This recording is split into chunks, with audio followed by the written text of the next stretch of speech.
What's going on, guys? It's GMB back with another live stream. Shout out to all the new subscribers. I appreciate your support. Salute to all the grown men out there handling their motherfucking business.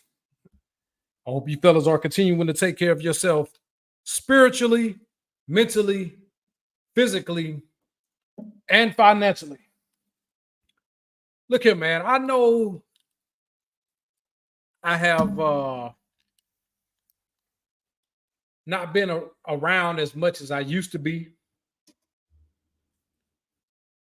And to this point, man, I really don't have a whole lot to say because I feel like the live stream market is really oversaturated with people who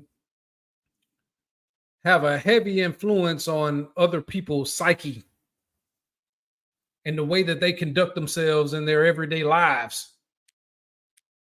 I feel like, we have enough of these online therapy sessions, where people are conflicted on their belief systems. A lot of people really just need some direction. And I choose not to be one of those people who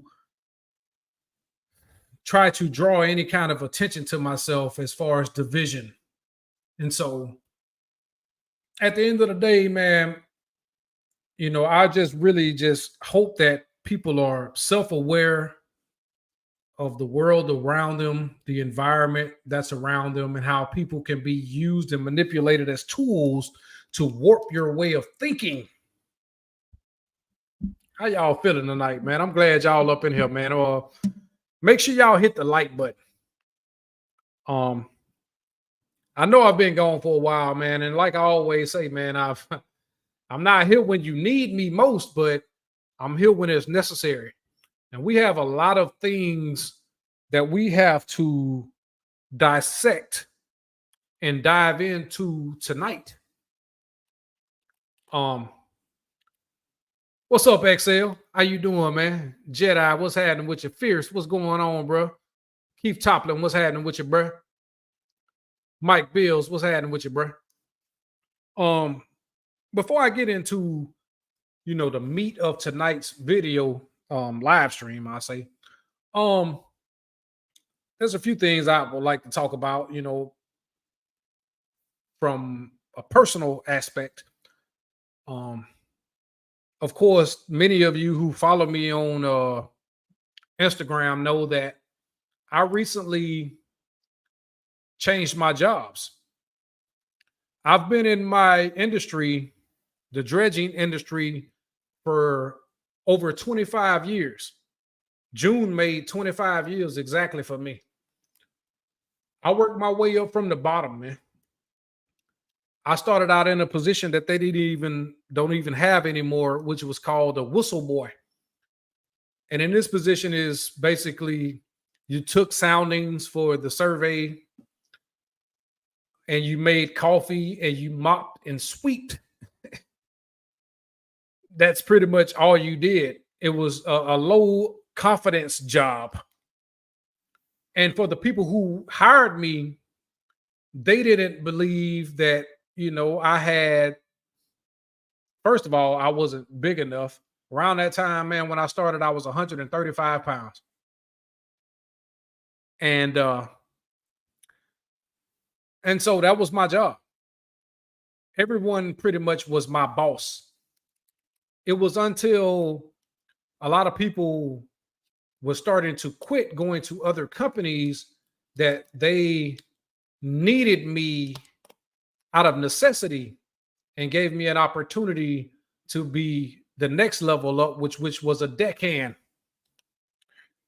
And I remember at 18 years old that the captain of that vessel asked the deck captain, why the fuck he been over there being a goddamn whistle boy? He the best deckhand we got. I was running down pipe, ringing pontoons, and you got to think those rings weigh at least 350 pounds. And I was 135 pounds, but I had been for months at that low entry level position. I had been watching them motherfuckers. I had been watching what they was doing, how they were working.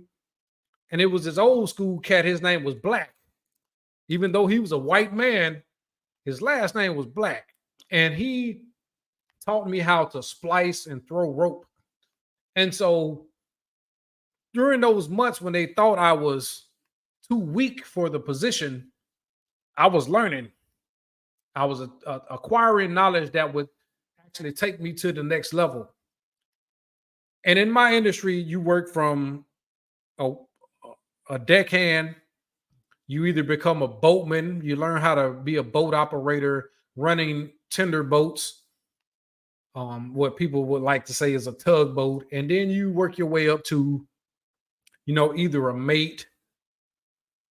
For most parts, it's a mate, and then you work your way up from that to a leverman or a crane operator or a straight day mate to a crane operator. Then you become like a relief deck captain, then deck captain, captain, and so forth and so on. So in my 25 years, man, I've worked in every level of the dredging industry. And over the past 13 years, I've been with one particular company. And before I came to this company, I was already a deck captain, but I took a pay cut for an opportunity to be able to expand on the things that I had learned from a smaller company. And so henceforth, over the past year, unbeknownst to a lot of people, man, I think I spoke about it in another live stream. The fact that, the job politics side of it had become a little too much for me. The company that I worked for got bought out by another company. Everybody's scrambling, everybody worried about their jobs, everybody's just stressed out. And like, an old school captain told me years ago, 20 years ago, he said, son, when you're good at what you do, you'll never have to worry about a job. So me being here, being confident in my abilities, I'm watching other people as they scramble for their jobs because a lot of them acquired those jobs by using the political side of it. It was politics over performance, is what it was. And I'll be the first to say, as a black man, there is this crab in a barrel mentality when it comes to a work environment and when it comes to supervision. And so there were a lot of people that I was cool with, that I considered like brothers to me, who were actually holding the knife and talking shit to these higher ups. Brian Hornet, salute to you, my brother, with the $20 sponsorship. GMB, it's been a while. Salute, brother. Good. Glad you're doing well. Glad to see you doing well as well, brother Brian Hornet. You've been an A1 day one, man, in this space entirely, man. And I appreciate you, man. I really do. So, as I was saying, like a lot of people that were of my ilk, you know, just, I don't know if it was intimidation. I don't know exactly what it was, but they didn't have that same hatred and vitriol that other races of people had for me. Honestly, man, I mean, back in 2015, it was a big thing going on in my company with myself, and it was the Mexican cats. It was a whole lot of Mexicans being hired, and you know, I hate to say it, but a lot of Mexicans feel like they were in competition with black guys who are already in positions. And so they felt the need to try to throw people under the bus, and they will even throw their own under the bus. If you will know how the work environment goes, man, a lot of these Mexicans, man, they try to hold themselves to a standard of, like the white man, straight up. And so I'm not going to harp on the work stuff too much, but it was time for a change. And for like many of you guys, I've told you before, man, I moved to Houston, Texas over 2 years ago. I had went through a divorce, and it was time for a change, man. I had spent over 40 years of my life in Alabama. And, most of my family had passed away. Most of everyone who groomed and raised me, my mother was gone, my father was gone, my uncle was gone, my aunts were gone. I had one living aunt still there. My sister had passed away. So it was really time for me to try to figure out what the next chapter of my life looked like. And so henceforth, everything about my life has changed. My faith and my belief in myself was far greater than what anyone else could tell me that their life and experiences was about. I was just to the point that I had to take a deep look in the mirror and see exactly what I was made of. I was alone. I was alone. There wasn't really anyone I could really talk to that could really understand my circumstance and what I was really feeling deep inside. Because oftentimes in a lot of these spaces, when we talk about male dynamics, most people think that men are robots. Like we're incapable of having feelings and emotions about our lives. Champ, I appreciate the $20 sponsorship, man. Not a day one, but one enjoyed your content for a while, man. I appreciate you, man. Salute to you, my brother. Thank you for the sponsorship. And so this is why I often tell you guys, like, man, listen, I'm not a YouTuber. I'm one of the guys who's been at ground zero, a regular everyday brother that understand the plights of men, understand the plights of life, of the things that we experience, the things that we view. It's like, you know, um, trying to cultivate a better life for ourselves, and seeing like the dynamics of people trying to force the, you know, through shame of how men's supposed to behave, how men's supposed to act, and being stoic and all this stuff. And man, granted, those things have valid points, but at the end of the day, man, listen, where is your outlet? You can't go to a barber shop. You know, people used to go to barbershops and have little sports talks and all these things, but where do you have an outlet for yourself for the things that you are fighting through, the sacrifices that you are making, busting your ass 12 hours, 15 hours a day? For most of you guys, you have to travel for work to have any sort of remnant of a successful life. To have anything, you got to get out here and travel and bust your ass and be away from home to have that type of life. And for you guys who want to have a family, it's very, very difficult. For you guys who wish to have relationships, it's very, very difficult. This is part of the system that divides us. Meanwhile, you have to witness people talk about the dynamics of how, you know, men ain't shit, or how people say that they don't need men and all this other stuff, man. And these are things that I'm going to talk about tonight for sure. So, not to digress, you know, in my opening monologue, I just wanted to touch on the fact that I had to change a lot of things. And the only remnants from the life that I had 3 years ago was my job. And through all the politics and bullshit and backstabbing and stuff, man, you know, God had his last say, to the point that we often talk about knowing our worth when it comes to relationships, but we also have to understand that we have to know our worth when it comes to these jobs, because all of us aren't entrepreneurs. Many of us are working for somebody else.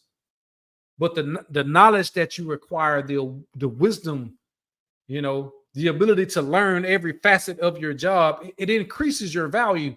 And so you have to understand that these people aren't paying you and a wage based on your productivity. They're paying you for your goddamn time.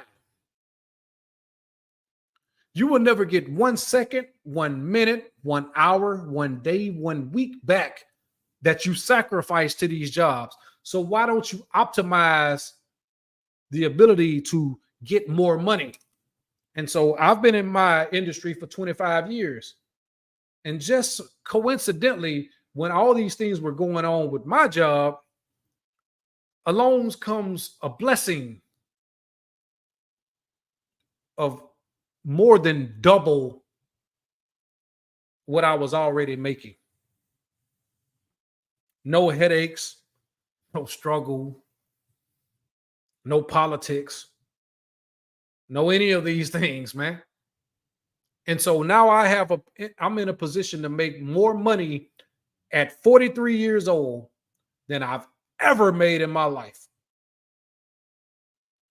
And most of that comes based off the fact that I'm not great at anything, but I strive to be good at everything, if that makes sense. So I bust my ass, man. There's been a long road. I have that slit on my fucking hand while I damn near lost my fucking hand, you know, and don't have much feeling in that motherfucker. It comes times where I've trained and groomed guys who came from the streets, who just wanted the opportunity to make more money. They came chasing more money, but they ended up leaving chasing their purpose. I've left a legacy amongst men, not just on YouTube, but people in their real lives. I've touched people to the point that they can actually look back on things and know this guy really, you know, instilled something in me. He changed something in me. He triggered something in me that made me change my life. And these are things that I would carry on until it's time for me to go. Yes, I am in my 40s. I don't have any gray. That's hereditary. But a lot of it doesn't it comes from not having a whole lot of worry either. And that's something that else that I wanted to talk about because, I spent a couple of days before making this live thinking about the fact that I don't really look at my old videos. I still get comments on videos that I made 3 years ago and guys saying how I changed their lives, how I affected their lives in a positive way. And that shit means a lot to me, man. It really does. And so I want guys to understand that I come from a place of I can't talk about what women's struggles are. I'm not a woman. I can't talk about the plights of women because I'm not a woman. I can just talk about the things that I view from a male's perspective. And yes, I have lost friends, I've lost relationships, I've lost all these things by basically speaking from the perspective of a man. And so I understand that relationship dynamics are an important part of life when it comes to men. I understand that many men have been through the ringer when it comes to a relationship, particularly men who travel for work, men who, have invested everything that they had spiritually, mentally, emotionally, financially into a relationship and it doesn't work out. And unfortunately, if you talk about these things, it's a problem because no one really cares to hear a man speak about his circumstance. We live in some very trying times, man.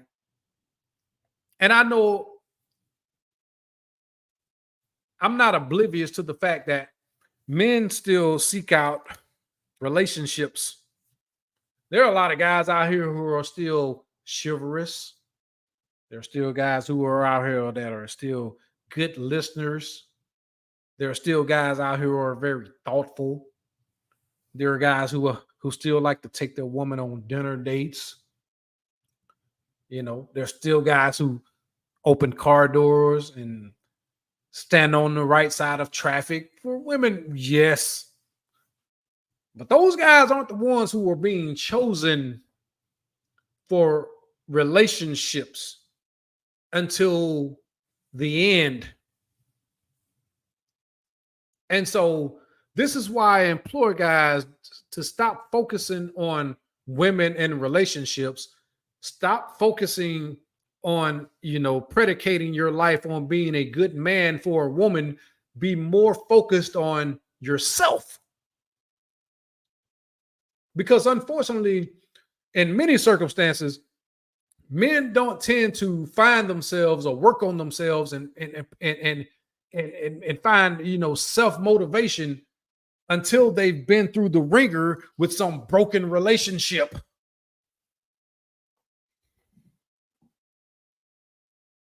They need that little bit of fuel, that little bit of the push, you know.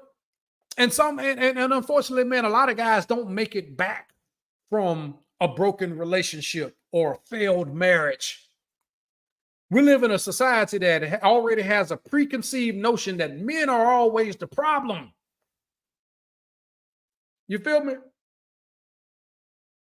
A divorce happened. Oh, he cheated. Oh, he was verbally abusive. He was physically abusive. And none of these things may be true. I'm going to show you guys tonight that in some instances, people just put too much of their information out on social media. They talk too goddamn much. They open their relationship up to too many people. Everyone has an opinion on their relationship. And this is why they go from relationship to relationship to relationship. And they never know what the common denominator is. And the common denominator is them. This is why I talk about like a pet peeve of mine is having this victim mentality. Sure, we've all been through the ringer. We've all been through fucked up circumstances, whether it was to childhood, even adulthood. We've all been through several different obstacles in our life. But my thing is, you look at it as one or two things. You can use those things to be a victim, one, or you can look at those things as an opportunity to believe that you're a survivor. You were mentally strong enough to overcome your obstacles. And now you have a testimony to tell people how to navigate their issues when they run into the same circumstances. I'm not a victim. It's a glass half full over here, motherfucker. I believe it gets greater later. I believe in using everything that I've been through as fire and as fuel to motivate me and catapult me into the life that I know that I deserve. Now, what that looks like, I don't know. For everyone, it's subjective. I cultivate I crave a life of peace.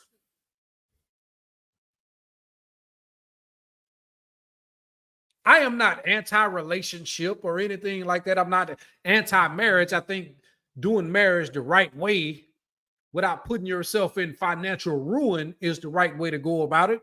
If you choose to do that, particularly if you want to have children. But being with the right person, if you're going to be in those relationships, that speaks volumes. But unfortunately, man, I understand that in this current climate, this boss mentality has taken a stranglehold on most of the women that you're going to interact with. So they feel the need to behave like men, talk like men, move like men. But no man wants to be involved with another man. You know what I'm saying?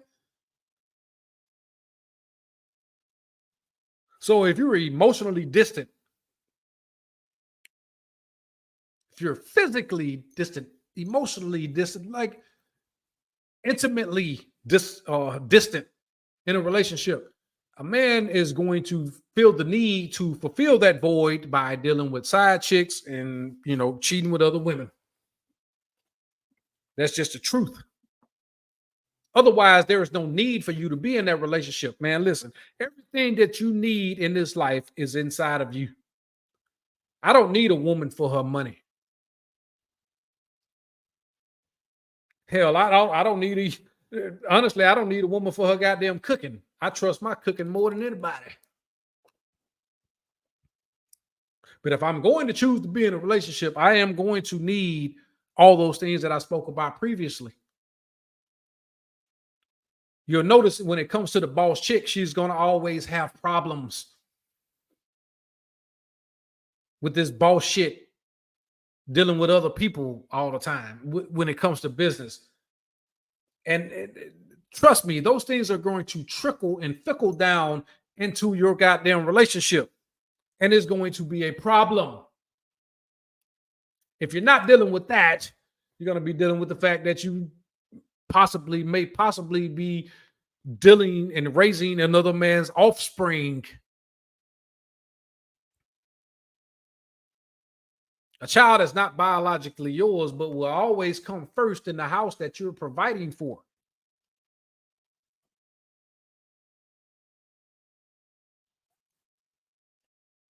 Yes, you may be taking care of all the bills if you choose to do so. You may be taking care of everything financially, but at the end of the day, another man's sperm will always come first to her.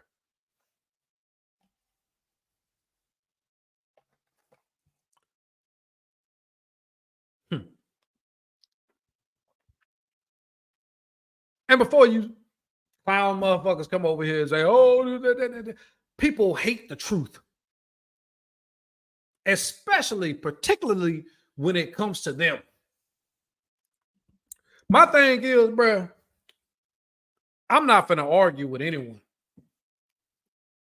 The truth is, I can count on one hand how many relationships I've been in my entire life, because I've always been more self-aware than most. And I will say this in all honesty, I've never been one of those people who wanted to deal with having to get over a broken relationship. How much that shit takes out of you. Working in my industry, working with guys who work away from home, who've been married several times, I've witnessed how the emotional turmoil that they fight with. I've witnessed these guys lose weight. I've witnessed a couple of them, including my best friend. And y'all know I've told you about one of my best friends, Kevin Keys, who killed himself, who took his own life behind a broken relationship. Other guys that I've witnessed get drugged through the ringer, showing me their check stub where they paying child support, alimony, and all these things, man. Well, they should be making $2,500 a week. They bringing home $800 a week. Meanwhile, that money, the woman that they were involved with is got the house and everything else, and got a whole nother person living in there, a whole nother man living in there, and you are taking care of them. You're making their life easier while your life is way more difficult. Do you understand what I'm saying, man? So I've never wanted to subject myself to that type of bullshit. Illmatic with the $20 sponsorship. Salute to you, man. Glad I was able to catch this. Peace to you, GMB, in the chat for sure, man. I appreciate you, bro. For you guys who put the super chats up first, man, I apologize, man. I didn't put y'all up on the screen. My bad. But yeah, man, I've witnessed these things firsthand, man. And this is why I try to talk to you guys, man, because like I said, I'm not here all the time. I can't be here all the time, man. I have a life to live of my own, but I'm one of you. I understand the plights of men. I understand the circumstance that many of you guys are faced with, particularly when it comes to relationships, because at the end of the day, man, we could talk this simp shit. We could talk about everything, whatever it is. At the end of the day, I think we can all agree that we just want our person. And sometimes you may not find that person.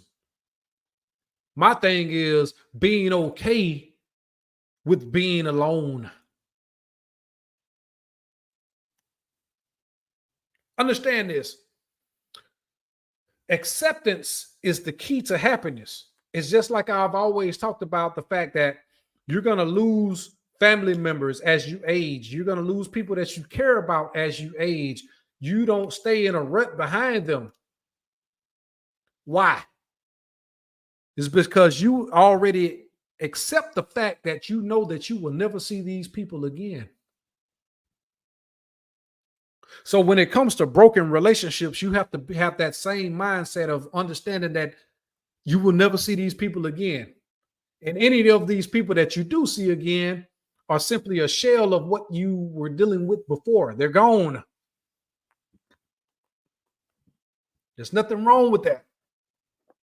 There's nothing wrong with doing whatever it is. Whatever you need to compartmentalize your emotions, whatever it is that you need to do for yourself, whether it's writing things down, whether it's going to work out in the gym, whatever it is to make your life inherently better, do those things. Don't risk everything for another person, because people will forsake you. You can't trust everybody, man. Particularly in this day and age. And I'm going to talk about like politics. I'm going to talk about relationship dynamics. I'm going to talk about how people will manipulate you and gaslight you. I'm going to talk about all those things tonight. But starting off, I just really want you guys to understand that, listen, you are enough. You don't have to deal with other people's bullshit. You will notice as if you focus on yourself, as you grow more and and put the things that are important to you first, you will attract better. You will attract people that are on the same wave frequency that you are. Because in modern climate, man, and the way things are now, man, you have a lot of people who are chaotic and dysfunctional. They believe that everything that they do is right. They will quickly tell you that, oh, every relationship, they've been through 20 goddamn relationships, and every one of those relationships, it was someone else's fault. It was the other person's fault. They have this victim mentality. They would do all these things to avoid looking in the mirror and holding themselves accountable for the failure of their relationships. You all, as men, we often hear, oh, niggas ain't shit. These niggas, and it don't matter if you're in a relationship with a female. If you are in a relationship with a female that talk to her friends and say, oh, these niggas ain't shit. Listen, pack your shit. If you're in your own shit, I implore you to get out of that situation as quickly as possible.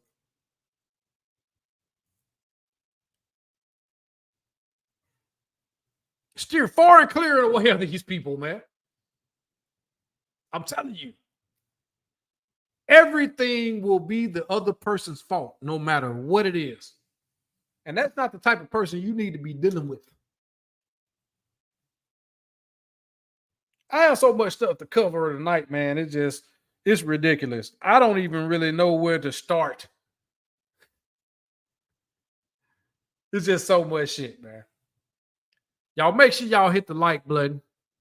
I appreciate y'all support. For the guys who have super chatted, I appreciate your support. I actually want to because I'm not on I don't have Cash App anymore, man. Cash App ain't my thing, but if you guys want to donate here, oh shit. Oh, I have to go back and find that. My PayPal at Grown Man Business. I appreciate everyone's support. I'm not gonna digress from the live trying to pull that shit up. It'll be okay. But if you guys want to donate on PayPal at Grown Man Business, I would appreciate you guys. So let me go look over here. I gotta bring up some shit. Man, and I just can't help myself. I'm sorry. Mm. Where should we start first? Okay. Bam.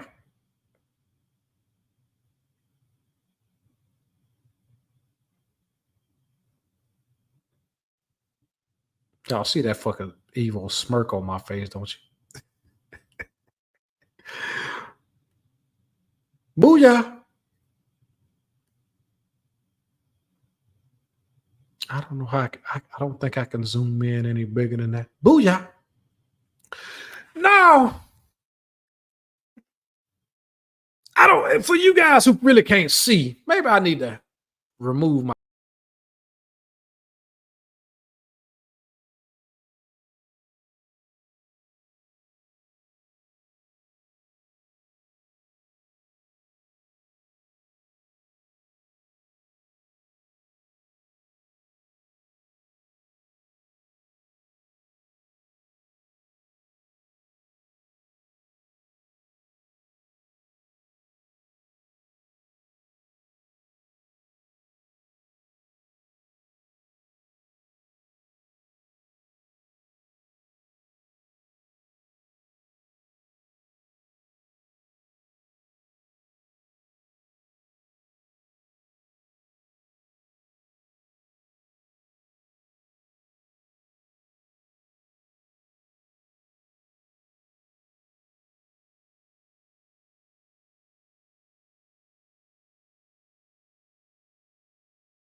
Oh, my bad.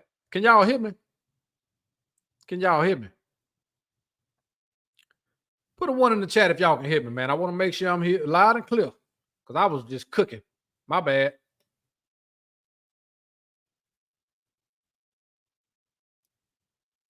Okay. So, again, you had all these bitches talking shit about this man, all these bass violin built ass bitches talking shit about this dude because he had a standard because he didn't want his woman gyrating on another man. It was all kind of shit coming out about their fucking relationship. But guess what? Where is she? What do you see more than anything in this goddamn photo? Her teeth are damn near reaching her ears.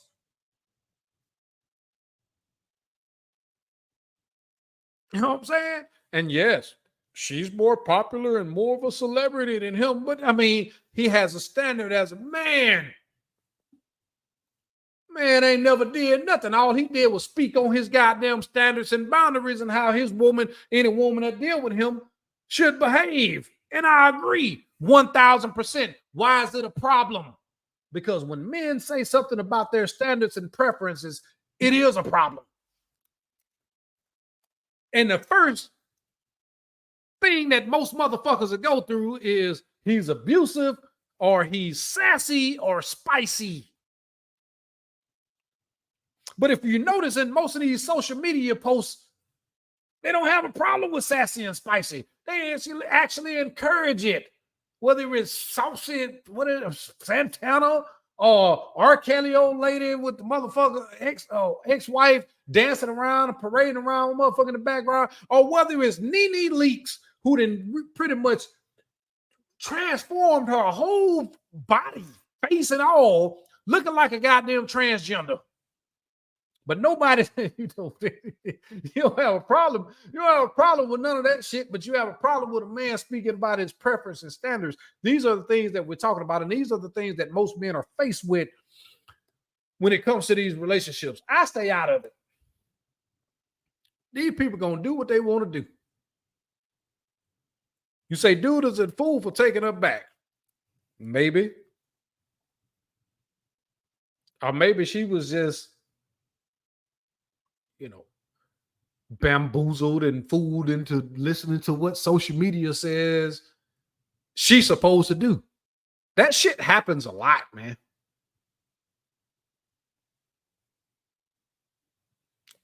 Every relationship is going to have problems.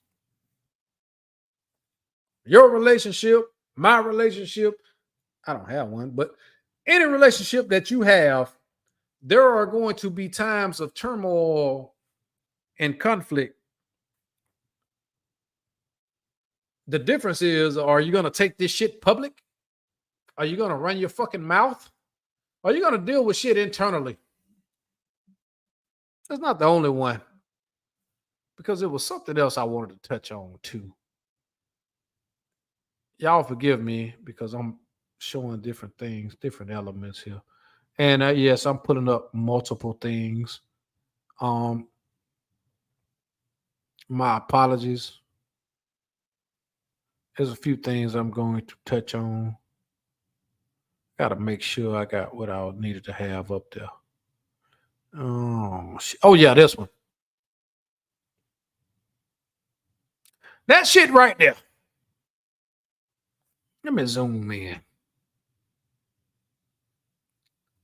So I'm not even gonna look at the motherfucker at the top. I'm gonna look at this couple right here. Because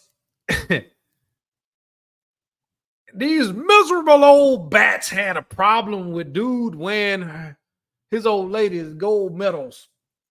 Now, for many of y'all, I'm not familiar with gymnastics and stuff. The only way I know about this is based on social media. The guy, everyone was talking about their relationship. These miserable assholes have a problem with any successful, happy relationship. The guy actually was up there crying when they got married. He didn't know who she was. He was talking about, hey, listen, I'm the prize. And the fact that he said he was surprised, these hoes was going stupid. They had a real problem with a man being confident in his abilities. Now, he's an NFL player, but it was a problem based off the fact that he said that he was surprised. Everyone should feel like they're a prize to somebody, but he didn't know who she was. Everybody think because of her celebrity and everything, because they knew who she was, it was, she the prize. Listen, if you're gonna be in any relationship, you should feel like you're a catch. But the truth of it is, all these miserable old bats that have a problem with a happy relationship is because they can't keep or maintain any relationship that they've ever been in. Many of these people have been in 20, 30, 40, 50, 100 sexual relationships and couldn't keep none of them motherfuckers. It's to the point that people promote whoredom. They promote being alone and fucking on several different people.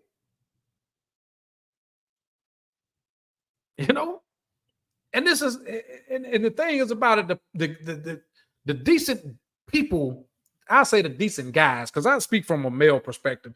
The decent guys have to siphon through this fucking filth, this goddamn cesspool, to find what they're looking for.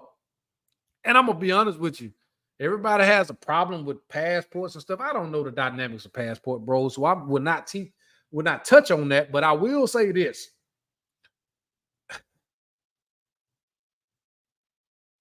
For black men, particularly, if you seek to have any kind of relationship in 2024, moving forward and shit, it's almost a given that you're gonna have to be a damn step dummy.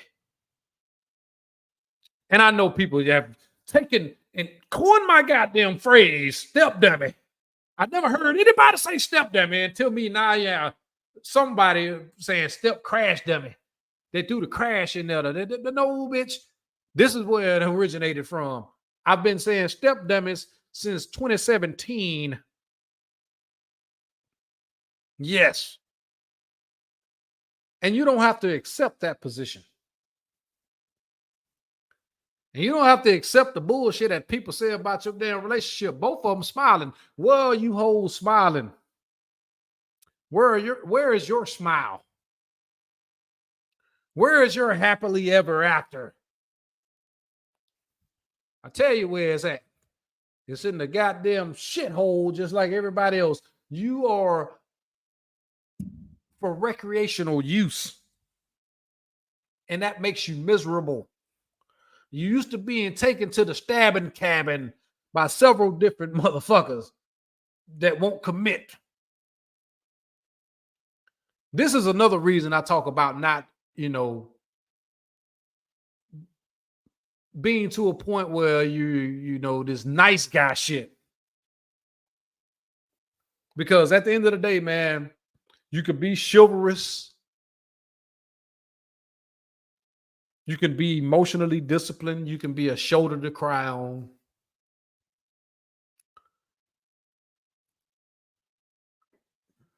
You can be thoughtful. You could be caring. You could be a great listener, listening to all this bullshit. And for that right motherfucker, your ass gonna get cheated on. And that's just the facts of it. Listen, it don't matter how much you do. This is why I say less is more. You can listen to what women say they want and what they're attracted to all you want. It doesn't deny the fact that these motherfuckers is out here fucking. I'm just one guy.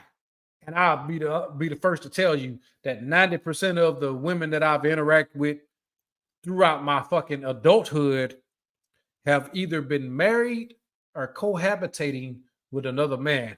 When things starts to get boring, when you get used to a person, you get used to their routines, naturally things will start to decline intimately.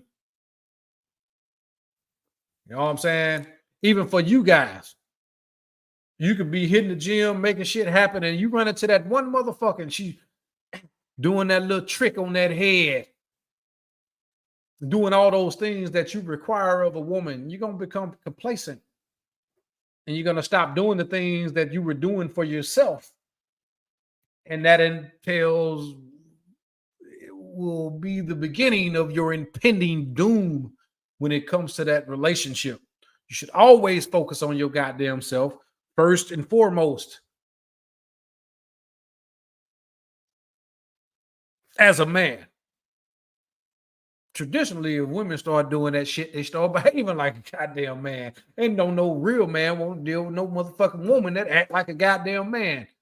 The intimacy ain't there. You can't put this motherfucker in a piece of lingerie. You can't force her in a piece of lingerie. She's not gonna do anything that you like. This is why I tell you guys about the quote unquote boss bitch.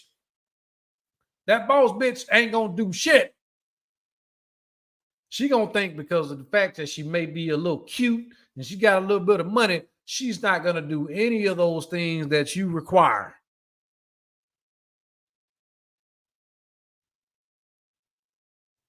That's just the truth. Might get a little head every now and then and may get some of that shot of that ass, but it'll be 2, 3, 4 weeks in between before you get a shot of that ass. That's just, you know what I'm saying?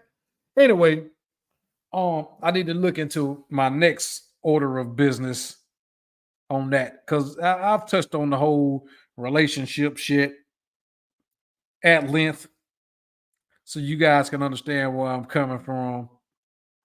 Because, you know, it's taboo for us to talk about this shit.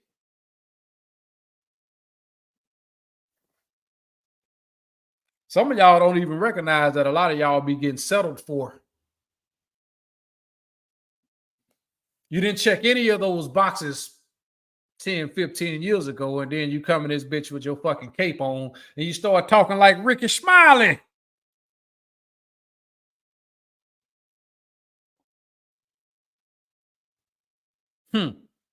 Why? So I won't touch on this right here, right quick. I ain't gonna take too much of y'all guys' time, but I gotta zoom out of that. Get out of there. Get out of there. And let's go to um this right here. Where is it at?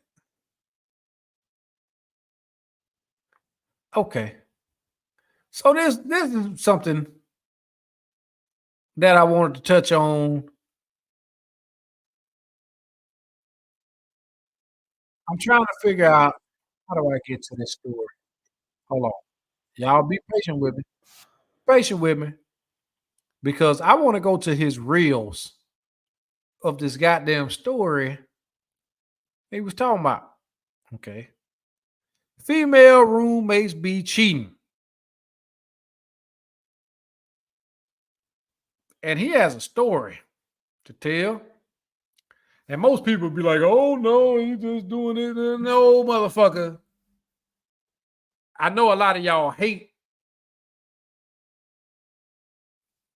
that there is anecdotal evidence of how motherfuckers really be moving out here, but this is just a reason for me to touch on this topic because everybody, when things go south in a relationship, everybody, oh, men be doing this and men be doing that. There's always the preconceived notion that men are doing the most, but no, motherfucker, you hoes be doing the most too. And so we're gonna talk. We're gonna dissect what this brother is talking about here about his female roommates. Up until the situation, everything was cool. They were clean, they paid rent on time, and honestly, those are two very rare things we'll find with roommates these days. You might get one, you're not gonna get both. One weekend, I'm chilling in the living room, I'm playing video games, right? Tyra, roommate number one, comes home with a man who is not her man. Not my business, not my occupation, not my problem. So he sits on the couch and he introduces himself to me. I'm like, yo, what's up? Whatever, we talk, whatever. He looks like Chris Brown's Tether. I'm not even gonna hold you. Tyra goes into the kitchen and starts cooking. Cheating is one thing. Cooking for another man, I don't condone violence. But while she's doing that, Chris Brown's Tether, me and him just playing a video game. He beat me by 40, whatever. He wouldn't let me reset after 21, but it was cool. I just dapped up, told him good game, whatever. I wasn't tripping. So now Lyric, roommate number 2, comes home. She walks in and she sees me on the couch with the dude, right? So she looks at me. She says, hey, who's your friend? I said, oh, this isn't my company. This is Tyra's company. She looks at Tyra and she gives her that look that, you homegirls be giving each other when y'all out here being hoes. Lyric doesn't say anything. She just goes to the room. Tyra finishes cooking and then her and dude go to her room. When they started smashing, the walls in here are weak. So you can hear the vibration of Tyra's cheeks rippling through the apartment, bro. I wasn't really trying to hear all that, so I take the trash out. I'm taking trash to the dumpster. I'm throwing the trash away. I'm looking, and I see a black Challenger pulling in. I'm like, is that Tyra's boyfriend's car? Up until the situation, everything was cool. They were clean. They paid rent on time, and honestly, okay, that was the beginning of it. So to break it down. The guy has, I don't know how this shit works. That's something, outrageous to me. But he has 2 female roommates. This chick brings a dude to the crib. She ended up cooking for the dude. Now, mind you, her roommate, this guy, knows that she has a boyfriend. But she ended up, him and the guy that she brought to the apartment or whatever, they end up playing 2K, doing whatever. And he noticed her boyfriend pulling up while she was in there cooking for the dude and all this other shit. So we will continue to part 2. Let's scroll up here. So now I'm speed walking to the apartment, right? Trying not to make a scene because he obviously knows who I am. Tyra must have already figured out he was there because when I get back to the apartment, she's in the kitchen arguing with Lyric, trying to figure out what to do. The dude is on the couch panicking, bro. He looks like he's on the verge of tears. He's tripping. Her boyfriend is I'm a big guy, all right? Her boyfriend is a big guy. I would have already been out the window. 3 stories up, don't care. Leap of faith, baby. So Tyra comes to me and she's like, yo, can you just act like he's your homeboy? Act like y'all are friends. I'm like, oh, no. Not my business, not my occupation, not my problem. I'm just here for the bullshit. Right. So that's when Tyra and Lyric hatched this master plan for Lyric to pretend that the dude is there for her and not Tyra, which is an insane plan knowing that Lyric also has a boyfriend, but okay. Boyfriend knocks on the door. Tyra opens it. Hey, baby. She don't miss a beat, bro. Jumps right into this dude's arms. Remember, she was just in there maybe 20 minutes ago giving dude that double pump. Super Soaker 3000. Batteries not included, bro. Not my business. Not my occupation. Not my problem. So now Lyric's in the kitchen, like hugged up with dudes. Like they trying to make it look real. Tyra is just sitting on the couch with her boyfriend. They're just having a regular conversation. Like, bro, this is Oscar nominations for everyone. I look towards the kitchen and I see Lyric kissing the dude on his neck. And I'm just like, oh, okay, y'all are really like, so now I'm speed. So, I mean, for y'all don't understand what's going on here, let me break it down again.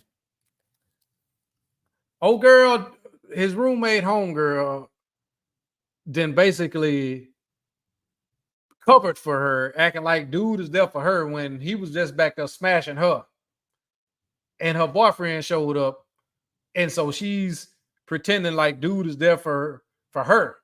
The friend is. And now they in the kitchen acting like they're getting it on, which they are getting it on. The side dude just ended up knocking her ass off. And because her boyfriend shows up, they play the shit off and run this little elaborate scheme. And now he pulling no girl, the friend. They end up kissing for real. So let's go. Then they disappear to Lyric's room. Okay. What you thinking? You thinking what I'm thinking. I'm thinking there's no way that they're in there doing what you think they're doing. But Lyric's bed, remember I told you the walls are weak.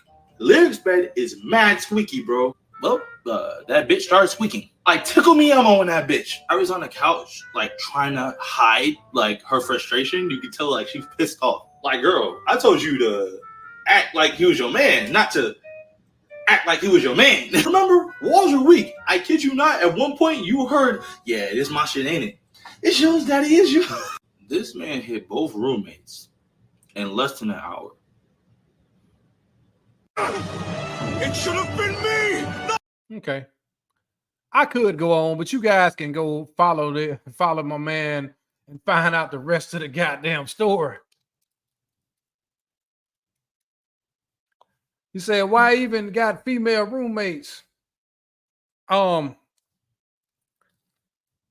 It's struggle mania out here. And that's the truth. The cost of rent, the cost of living, everything is high as fuck right now. And maybe they knew each other from college. Maybe they were like genuinely friends. He might have been knocking one of them off. I don't know. But just the fact that shit actually happened. One of them bring the dude over. Her boyfriend show up. She tells her friend to pretend like the dude is there for her. And then he knocked both of them off. This shit happens all the goddamn time. Just like this whole defecation shit. And y'all be trying to encourage guys to believe that they're the problem all the goddamn time. Listen, man. I have no knock on women. I love women. But these hoes be fucking. Yeah. Yo, bitch. Yo, bitch. All of them fucking. All of them fucking. And when they get tired of you or they get bored of you, they are fucking. Only men are shamed for dealing with multiple women, but these women be dealing with multiple dudes, man. Straight up. Straight up. And y'all think, I'm going to be loyal and be faithful and I'm going to do all these great things. Man, listen, one or two things going to happen. The trauma of her past relationships is going to rear its ugly head, or she's going to get bored with you. That nice guy persona and all this other bullshit, that shit doesn't work. This is why it's always important to be true to who you are.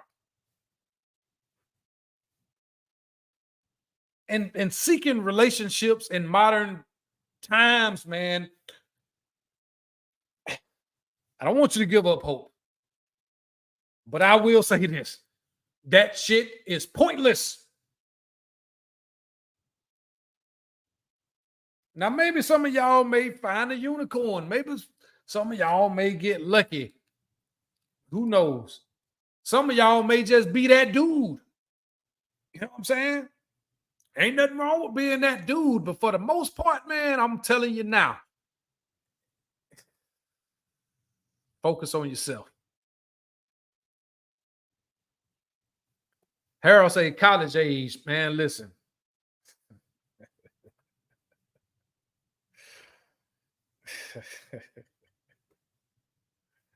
You don't see motherfuckers right here in their 40s trying to act like they 20, man. You don't see motherfuckers in their 50s trying to act like they in their 30s and 20s and shit, dog. Attention is the currency. Attention is one hell of a drug, man. And they'll require everything from a man that they're not attracted to. The guy that they're not attracted to got to pay for everything. The man that they're attracted to ain't got to do nothing. She do everything. Straight up. And y'all think that relationships are worth it under the current climate of things, man? Listen, dog, seek out knowledge, seek out wisdom, seek out self-preservation. Stop seeking out the relationship, bro. I'm just being honest with you. What's for you will come to you when you focus on your goddamn self. I'm serious about that, bro. It's not worth it. You don't know how much vile, disgusting shit happens behind closed doors, man. Behind a lot of these guys' back, man. Some of these guys that's on YouTube telling you how to conduct yourself and how to maintain a relationship and how, oh, she's queen, happy life, happy wife, and all this other bullshit, man. And these motherfuckers are getting taken to the stabbing cabin by dudes that don't have a fraction of what these guys are providing.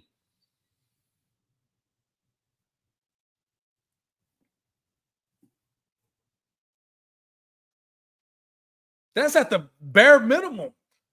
Otherwise, you're going to deal with a situation where you're dealing with a female who have been traumatized by so many different men. And a lot of that shit is going to be introduced into your relationship dynamics. The drama queen, the female that has a problem with everything that you do. Many of you have been in situations where you just seem like you couldn't do nothing right for this goddamn woman. And at the end of the day, it cost you in the long run. It cost you everything. You know what it cost you more than anything? Your fucking peace of mind. I'll be the first to tell you, man. I've walked away from situations when the shit was just too unbearable. And that's what a lot of them want. When they make the dynamic in the relationship just completely unbearable, that you have to walk away. And that way they can undoubtedly play the fucking victim. Everything that you do is a goddamn problem because she don't really want you, bruh. And it's okay. That's okay. The best thing you could do is avoid a lot of these circumstances. No one appreciates anything that they haven't earned. So while you out this bitch going on multiple dinner dates, while you out this bitch being caring, loving, and chivalrous, while you being this great guy, there's somebody that's taking her ass to the stabbing cabin that are not doing any of those fucking things. There's someone that has been getting more by doing less. They have a problem with everything that you do because they're just not into you. And that's just the truth. You are someone there to be able to provide everything that the guys that were doing nothing. You are a substitute. Oh, that guy wasn't there emotionally. You're there emotionally. Oh, this guy treated her like shit. Yo, you're gonna be the one that treat him like a queen. And there's all. Hey, listen, there's plenty of idiots out here that's willing to do that. Listen, this is an equal opportunity channel. There are a lot of fucking simps out here in this goddamn world. When guys talk about the wall and all this shit, there is no goddamn wall. There is always going to be someone to take them and their baggage on, maybe for a short time, maybe for a long time. But you guys determine the value of this shit, the market value, and you guys have been doing a terrible fucking job.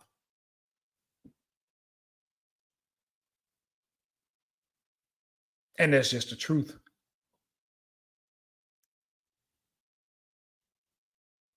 You know, and after being a fucking cuckold for X amount of time, now you want to run back over here and be like, yeah, you know what? I watched the whole platform blow up and now it's being destroyed. And they were over here with the shit trying to learn game themselves. You don't need no motherfucking game. Just be a fucking man. Stand on your morals and your principles. You know inherently that something is wrong with the way that people behave. Are you going to tolerate disrespect? Are you going to tolerate a motherfucker having a mouth all the time? Are you going to tolerate dealing with a female that's always masculine, want to act masculine, want to be this boss bitch, want to talk to you crazy, handle you crazy, and do all this other extra shit? Of course not. You know that shit is wrong. Why deal with it? Unless you just a completely insecure with yourself as a goddamn man. just because you get some pussy once a month, you're going to deal with all this bullshit for the rest of your goddamn life. You're a goddamn fool. You are a fucking fool. And there is no coming back from that unless you learn early. I've seen motherfuckers wife motherfuckers up in their 50s. The same person that rejected them and wouldn't even give them the time of the day when they were in their late 20s and early 30s, you come wipe this bitch up after 3 children, 4 children by 3-4 different men. You wiping this motherfucker up and you're parading it around on social media as if it's some sort of trophy. You're weak. You're weak.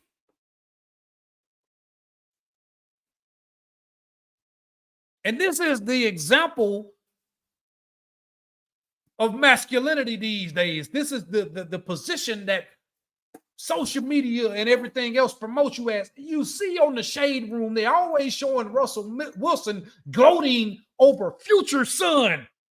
Even though he has biological children by this woman, they always got to show him with future son. This is the type of shit that's being promoted as black masculinity. And you're not a real man if you don't take that on. Because inherently, you know that most of them are going to present another man's child to your fucking life. Are you going to be okay with that? I'm going to be honest with you. My children are grown. I'm not going to take on the responsibility of another man's sperm. Not going to do it. Now, we can have a great time. We can go to dinner. We can go golfing. We can go fishing. Even take a little trippy. But talk about a relationship? No. And this comes from somebody who's been down that road. I've dealt with women who had children, played stepdaddy and all this shit. You know, when the relationship was over with, the bond that I built with those children, because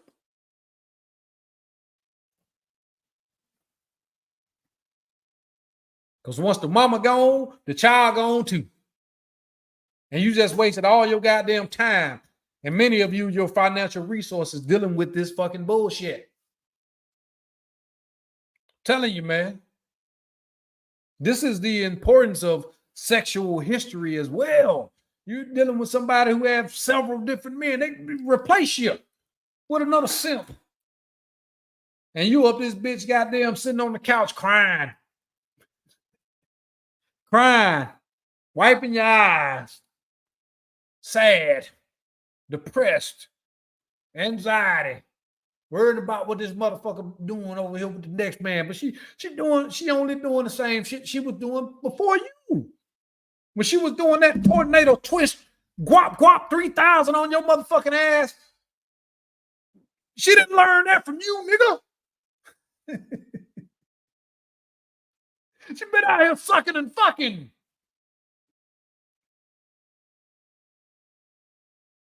And you was just the dominant.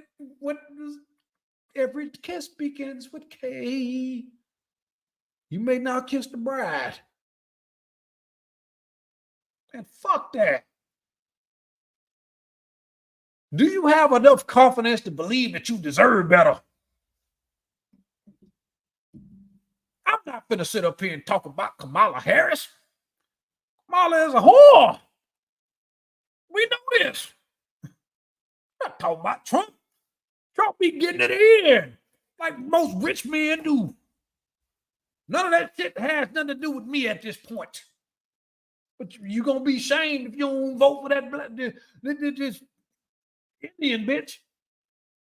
This is how masculinity has been reduced to. That a man can't be a man no more.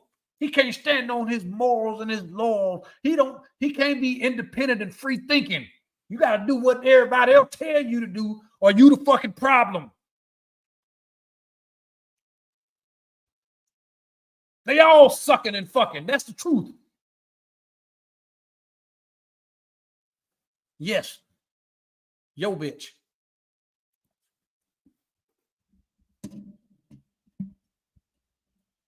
Before you got a hold to her. before you took her to the stabbing cat. You just the only stupid motherfucker that fell far enough to give a commitment, devotion, loyalty, financial stability. Yes, you.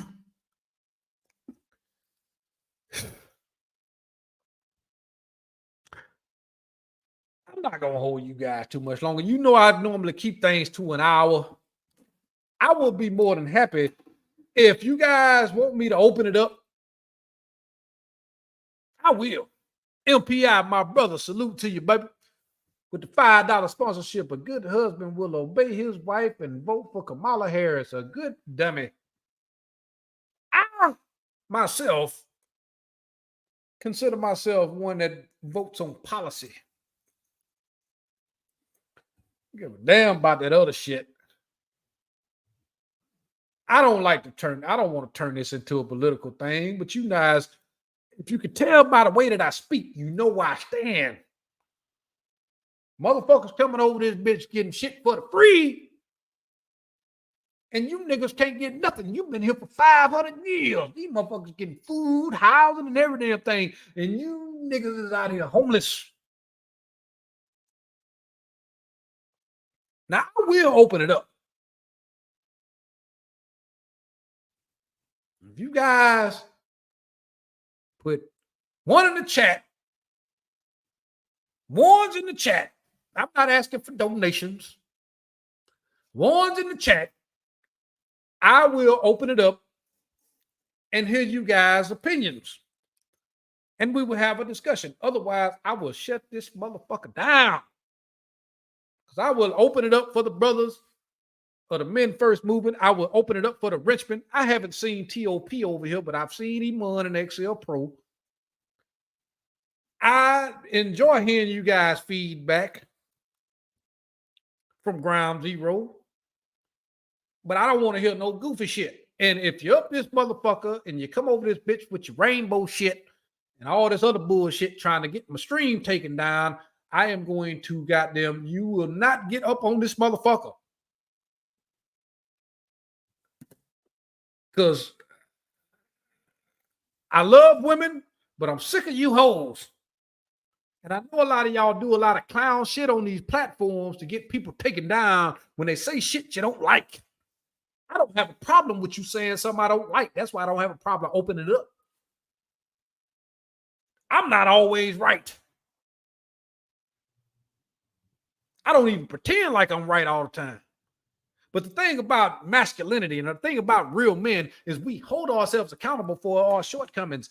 I've made some mistakes. Yes, I have made some mistakes. And you know what? In the top 5 mistakes I've made in my life, it was listening to what motherfuckers say they want in a man instead of sticking to the shit that I know I need to do. And the way that I know I need to move, I was moving according to what you said you wanted. And I fucked up. But we will never make those mistakes again. Okay, then we got 1, 2, 3. Oh, TOP in this bitch. We finna open it up. I was just looking for TOP. I was gonna open it up if TOP came through this bitch. I didn't give a fuck how many ones y'all had up this bitch. So we're gonna, let me see. Let's see. Hold on a second. I'm gonna put the link in the chat. God damn it. Copy. All right. And I'm gonna put the link in the chat.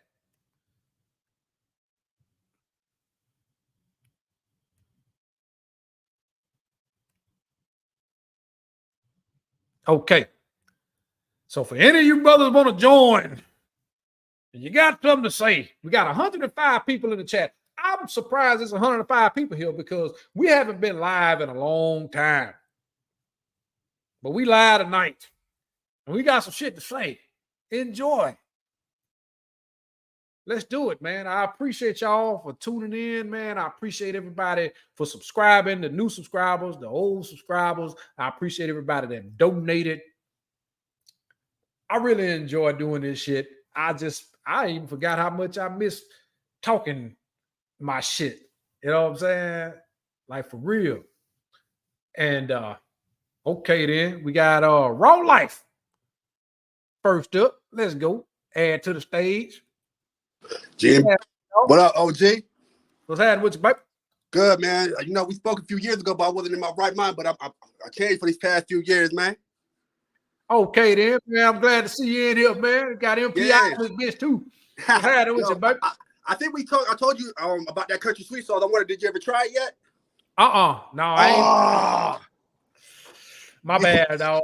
Man, you gotta send it to me on IG, man. Oh, what's up? I said you gotta send it to me on IG, man. If you can. I did. You screenshot it. I didn't know if you got to it or not. Okay. Yeah, but honestly, everything you saying right now hit home, man. Because everything, like, put myself in compromised situations, and I can sit here and blame the girl all at once, but I gotta hold myself accountable and put myself in those situations when I should have walked away a long time ago. So I mean, listen, bro. Somebody got the YouTube in the background. Is that going? Can you hear me? Yeah. Okay. Yeah. Somebody turned it off. Listen, bro. There's nothing to be ashamed of, bro. I think the reason we have these conversations because we've all put ourselves in compromising positions when it came to, dealing with relationships and shit like that, man. But I think that's also, gives us a validity in being able to talk about the shit. That's a fact. Yeah, me, I'm about to be 33 next month. Like I live alone. I get my son every weekend. I cook my own meals. Just by listening to you, I'm getting my hands dirty now. I'm about to learn into my landscaping business. I'm trying to work on changing floors and shit. Like I'm still a student of the game, just learning, man. Oh yeah, man. Well, you eating then, man. I'm let MPI. Motherfucker, where you been? Hey man, just been out here driving these trucks, man, and pissing people off on IG. Boy, you do that shit now. God damn. Hey man, listen. I want to give you your flowers, man. Well, I ain't gonna say your flowers. I'm gonna give you your gloves. Cause that flower shit, giving men flowers. I know niggas ain't liking that shit, but I'm gonna give you your steel toes, baby. You know what I'm saying? Like, hey man, I be seeing you over there, man, and then you've outgrown a lot of people, content creators over there on IG, man, with that shit you be putting out there. That shit be funny as fuck, too. Yeah, my thing is, like I said, I know people be asking me what's my page and stuff, but I told them I go based on what social media platforms show me the love. IG, YouTube, and TikTok, but out of all of them, IG the first one to monetize me. And like you said, I never know what the post gonna do. And that recent one, I don't know if you've seen it yet, the one I did, I remixed somebody's video of Vivica A. Fox.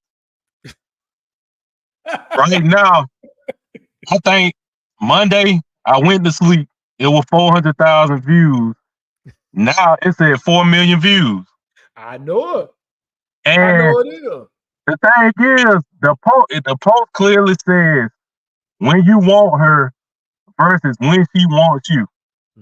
And on it, I put, at this point, I'm no longer interested. I looked at the comment section. Women are talking about we all get old. Even a man saying that we all get old. This is not funny. I'm like, the post had nothing to do with age. It just talks about how when you wanted someone when they look good versus when they want to give you a chance now, like Boris Watkins' wife. Hey, LPI, man, we both can agree to this shit, man. Nice guys, simps, you get the leftovers. You get damaged goods, man. And that's just the truth. You know what I'm saying? You get somebody who's been through a whole bunch of trauma dealing with this man and that man and the other man, or you get somebody that just age out and they let themselves go. Particularly, you'll notice when it comes to money, when they get money, it's going to be the same goddamn thing. Goddamn TOP left. What are you to do with that? You know what I'm saying? Or are you going to, settle? Like women tell other women don't settle? Or are you going to hold your standard, man? Are you going to have a boundary on the type of people that you want to deal with? Yeah. You know? Oh, and there's something else I want to mention to you. Recently, my daughter's mom and her husband, they moved to Denver, Colorado. They was staying in Montgomery, Alabama. That's where she's from. Mhm. So, she told me about that, and I'm like, ain't really nothing I can do. I mean, because at the end of the day, the woman gonna do what she want to do anyway. Mhm. But I remember I had talked to this guy on the phone about something, because I told her how we gonna do the child support. And I suggested her, I said, if you go down there and take me off, I will give you an even 1,000 a month. She texts me and say, talk to my husband about it. Oh wow. And the man talking to me on the phone saying stuff like, man, what's this? You put yourself on child support. Now you want to take yourself off. I told him, I said, hey man, it ain't that serious to me. I just made a suggestion. Mhm. And he said, well, he talking about, man, well, we all deal with that. We all got to pay our dues. I'm thinking myself, last time I checked, you weren't paying child support. You weren't on papers for your kids. Mm.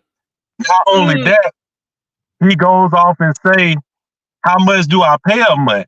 And said he don't know how much I send. I said, how you married to a woman and you don't know what income she bringing in the house? I tell you everything you need to know, and I'll tell you something else too. When you said motherfucker is from Alabama, I'm from Alabama. Yeah. So shit. Listen, and I'm gonna let TOP. I'm gonna let TOP rock next, man. But I'm gonna say this: everybody I've worked with, like guys from Texas, guys from New Jersey, California, Louisiana, everybody come to Alabama, man. Like we've worked in Alabama. You got some bad bitches in Alabama. Man, some of the baddest bitches, yellow bone, tall, thick, fine motherfucker, natural too. Them some of the most disgusting, ratchetest bitches you will ever meet in your motherfucking life. And for traveling guys that travel through those places, you will find out something very diabolical about them bitches real quick. If you look at the murder rates amongst major cities in America, Mobile, Alabama is number 2. That's where I'm around that area where I'm from. So just keep that in mind. And before TOP go off, say something. I'm gonna say something, GMB. I'm from Dothan, Alabama. And I have to say, out of all the women I've been talked to in Alabama, 2 of my best ones are from Mobile. Oh, goddamn. Well, what they at now, motherfucker? What they at now? They got NPI talking about he going back to Cali. And they like, nigga, I don't think so. What's up, T.O., man? How you doing, baby? What's good, GMB? Salute. What's up? Hey, what's going on, bro? Man, I've been waiting on you, man. What's up with you, bruh? Just chilling. What's going on, MP? What's going on, Mr. Raw Life? How you doing? Chilling. Most hated, never duplicated, but often imitated. Y'all know who it is. What's the deal, niggas?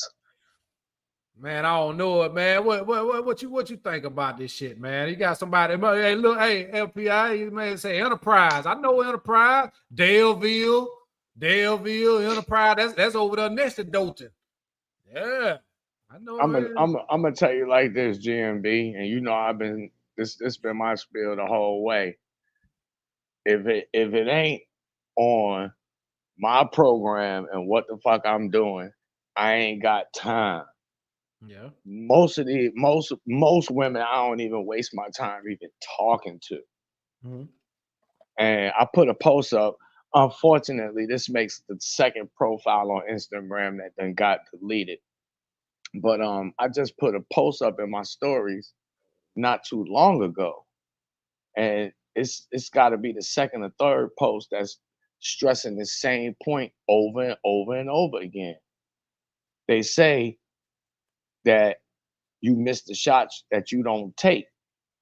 But if you take the shots and get rejected anyway, it's still a loss. Yeah. So fuck with the women that like you and not the ones that you like. Mm-hmm.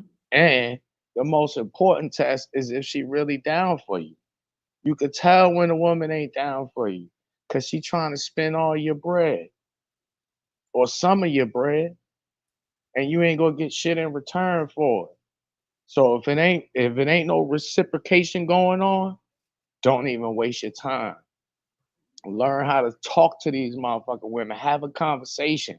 Like the P's tell you, talk to them like you don't even got a dick, like you a motherfucking eunuch. And you'll see within one conversation, 2 tops. I don't even need to stick my dick in this bitch. She ain't worth it. Well, I'll say this too, TOP, man. Like that in all cases, that's not necessarily the point, man. You got women out here that got a little bread and shit too. You know what I'm saying? And they really just be looking for a motherfucker to just deal with their bullshit. You know That's what I'm saying? all of them. They all want you to. All of Yeah. them want you to deal with their bullshit. So it doesn't necessarily mean that just because she trying to get your bread, I think that motherfucker just looking for something to be superior to. You know what I'm saying? Like just to look down on, something to drag in front of their friends. And look, you know, like somebody dragging a dog along. You know what I'm saying? Like look at my dog. You know what I'm saying? Look at anything like a car. It's a status symbol, especially if you're a decent dude and got his shit together a little bit. Like, bitch, look at my trophy. Look at this nigga. Look how this motherfucker caters to my every whim. You understand what I'm saying? Those things actually happen. Sure. Yeah. For sure. I mean, to a large extent, man, anytime you're dealing with a woman, you got to understand as a dude that it's only partly about you. You know what I'm saying? Because a lot of dudes deal with women. So, like, I learned this a long time ago when I was a teenager, how when I'm dealing with a chick, how to keep her friends from influencing what she gonna be doing with me. And if I can't get it like that, then I'm cutting you off. Because you're a woman, you should be able to make your own fucking decision. And if you gotta consult your friends on whether or not you should be fucking with me, then that right there tell me I don't need to fuck with you. But again, I'm a different kind of guy than most dudes. You know what I'm saying? Because I don't care if she walk away. Yeah. And not only do I not care if she walk away, 99 times out of 100, I'm gonna leave her first anyway. And you know, hey, TOP, most guys should have that mentality, but they don't. You know what I'm saying? And it's a confidence issue. Like women will try to attack your insecurities based off the fact that you don't have the ability to walk away and mean it. Like when we talk about abundance mindset, dog, that is the main component to that. Having the ability to say, nah, I'm good, and then just walk away and don't say nothing else after that. There's no need to say nothing else after that. But you know, have so many guys that, you know, have this fake confidence about themselves, this fake moxie, like I'll walk away. And then here you go 2 days later, you calling and you're sending whole paragraphs and text messages and shit. And she's showing this shit to her fucking friends. You know what I'm saying? Like that type of bullshit. Oh, I mean, don't get me wrong now. I done been through that kind of a situation, but only one time. You know what I'm saying? Because I only ever had one girlfriend, like one legitimate, this my girl. You know what I'm saying? But so like I'll give you an example and I use myself. I was in a three-year relationship with my ex-girlfriend. Now she been chasing me ever since I broke up with her. I don't fuck with her like that. But just the mere fact that she's still chasing behind me let me know not only do I got that sauce, but this bitch got problems. You know what I'm saying? But when I broke up with her, I walked the fuck away from her. Like, yo, this ain't what the fuck I signed up for. You know what I'm saying? We got this issue, that issue, and the third issue. And then I politely collected all my stuff, went and got me a new goddamn car, went and got a new apartment, and went on with my life. Now, a lot of dudes don't have the heart to do that. And they don't have the heart to do that because they're not used to dealing with multiple women. And I don't mean that you got to have 4 or 5 women in a roster. You can have dealt with 20 or 30 women consecutively. Yeah. But a lot of dudes just they don't have the experience and they don't have the courage, the inner courage to say, fuck this bitch. I could do better.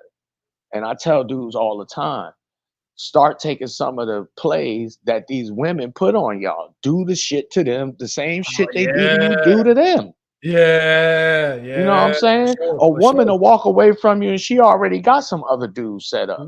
I'm not saying that you should do that because that's the incorrect way to, you know what I'm saying, to process that kind of a situation. But you should be able to walk away from a woman and reflect on the situation and then move on with your motherfucking life. But a lot of dudes, like I put in one of my most recent posts before they deleted my profile, a lot of dudes get caught up in the fantasy of who the fuck they think this chick really is, and that ain't who she is. Okay.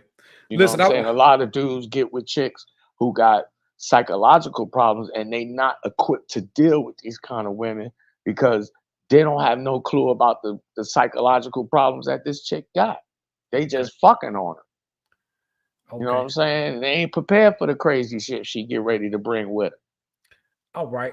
Listen, hey, TOP, stick a pin in that because I want to bring it back to MPI, man, and real life. You know, this is something that I want to, you know, we having a discussion. I want to know MPI first. I want to know what you think about, you know, women who sabotage relationships in order for you to walk away so they can vindicate themselves. You know what I'm saying? Like they do things very argumentative, you know, do all kind of shit to make life very hard for you, difficult for you in order to, you know, justify their reason for walking away. I'll say it happened to me with my daughter's mother, but at that time, I think I was like in my late 20s, around about 27. Before I came into this space, I didn't know no better. But I remember 2011, I moved from Alabama and moved to Atlanta. Mm-hmm. But I kept going down there. I say at least every 2 weeks to go see them, and was sending money based on the little odd jobs I was able to get at the time. Well, every time we got on the phone, she would say, "You think we need a break?" She'll always say that. And then it was just one day she said it. And I said, you know what? We do need a break. Let's break up. Mm-hmm. And when I said it, it felt like a weight lifted off my shoulders. Mm-hmm. But fast forward, I didn't realize, but I think I caught off guard when I said let's break up because she probably didn't have something else lined up. Because when I did that, she was surprised when I said let's break up. But fast forward to the day and listening to the man in the space, I realized she set me up to initiate the breakup so she wouldn't be the one to blame for it. But that was a woman I didn't need to be with anyway. It was something that happened in college. We met on a casual tip. I should have kept it like that, but I got too comfortable. Yeah, man. Oh yeah, that's the exact same situation I had with me and my ex. I met her, you know what I'm saying? But I was like 24 at the time. And I had experience from dealing with other females, but I had never had like relationships. So it was something totally different. And I would say that, so I've spoken on my own, you know what I'm saying, personality issues and disorders and stuff like that. But what I didn't recognize at the time, and this is why I'm spitting this game to y'all now, is that I didn't recognize the psychological issues that my ex was going through. And so I wasn't really prepared to deal with the shit. And then I got to a point where I was like, fuck it. It's not even worth it. Now I need to go on about my business. And the same thing that MP just spoke on is what I later concluded about me and my ex situation is that, I wonder if this bitch didn't, you know, in a roundabout way, engineer the breakup. But what I came to learn later on is, you know what? Even if she did, it's a blessing because she gave me an out. Because I was able to walk away, you know what I'm saying? Fortunately for me, I ain't have no ties to her. We ain't had no businesses, no properties, no kids, no none of that. So it was a clean break for me. You see what I'm saying? Hey, well, for you guys that got kids, man, I feel for y'all, man. I feel for y'all like a motherfucker because a wicked woman will fuck up your life and your children's life, you know what I'm saying, on the whim of her motherfucking feelings, yo. And for me, that's not cool, but what can you do except be mindful of the woman that you lay down and make children with? Mm-hmm. Hey, Ro, you ever experienced some shit similar to that?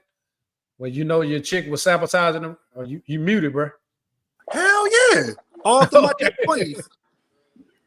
I was letting the OGs talk before I talk, man. But hell yeah. Like I was just basically blinded by love though. Cause growing up, I've been a stepfather and I was raised by a stepfather. So I know I've been on both sides of the spectrum. So this shit was kind of programmed in me. So I'm like, this is like, my mom kind of made it seem like this is the norm. And I realized, and I started seeing what the fuck is going on in the world. Like, this shit ain't cool.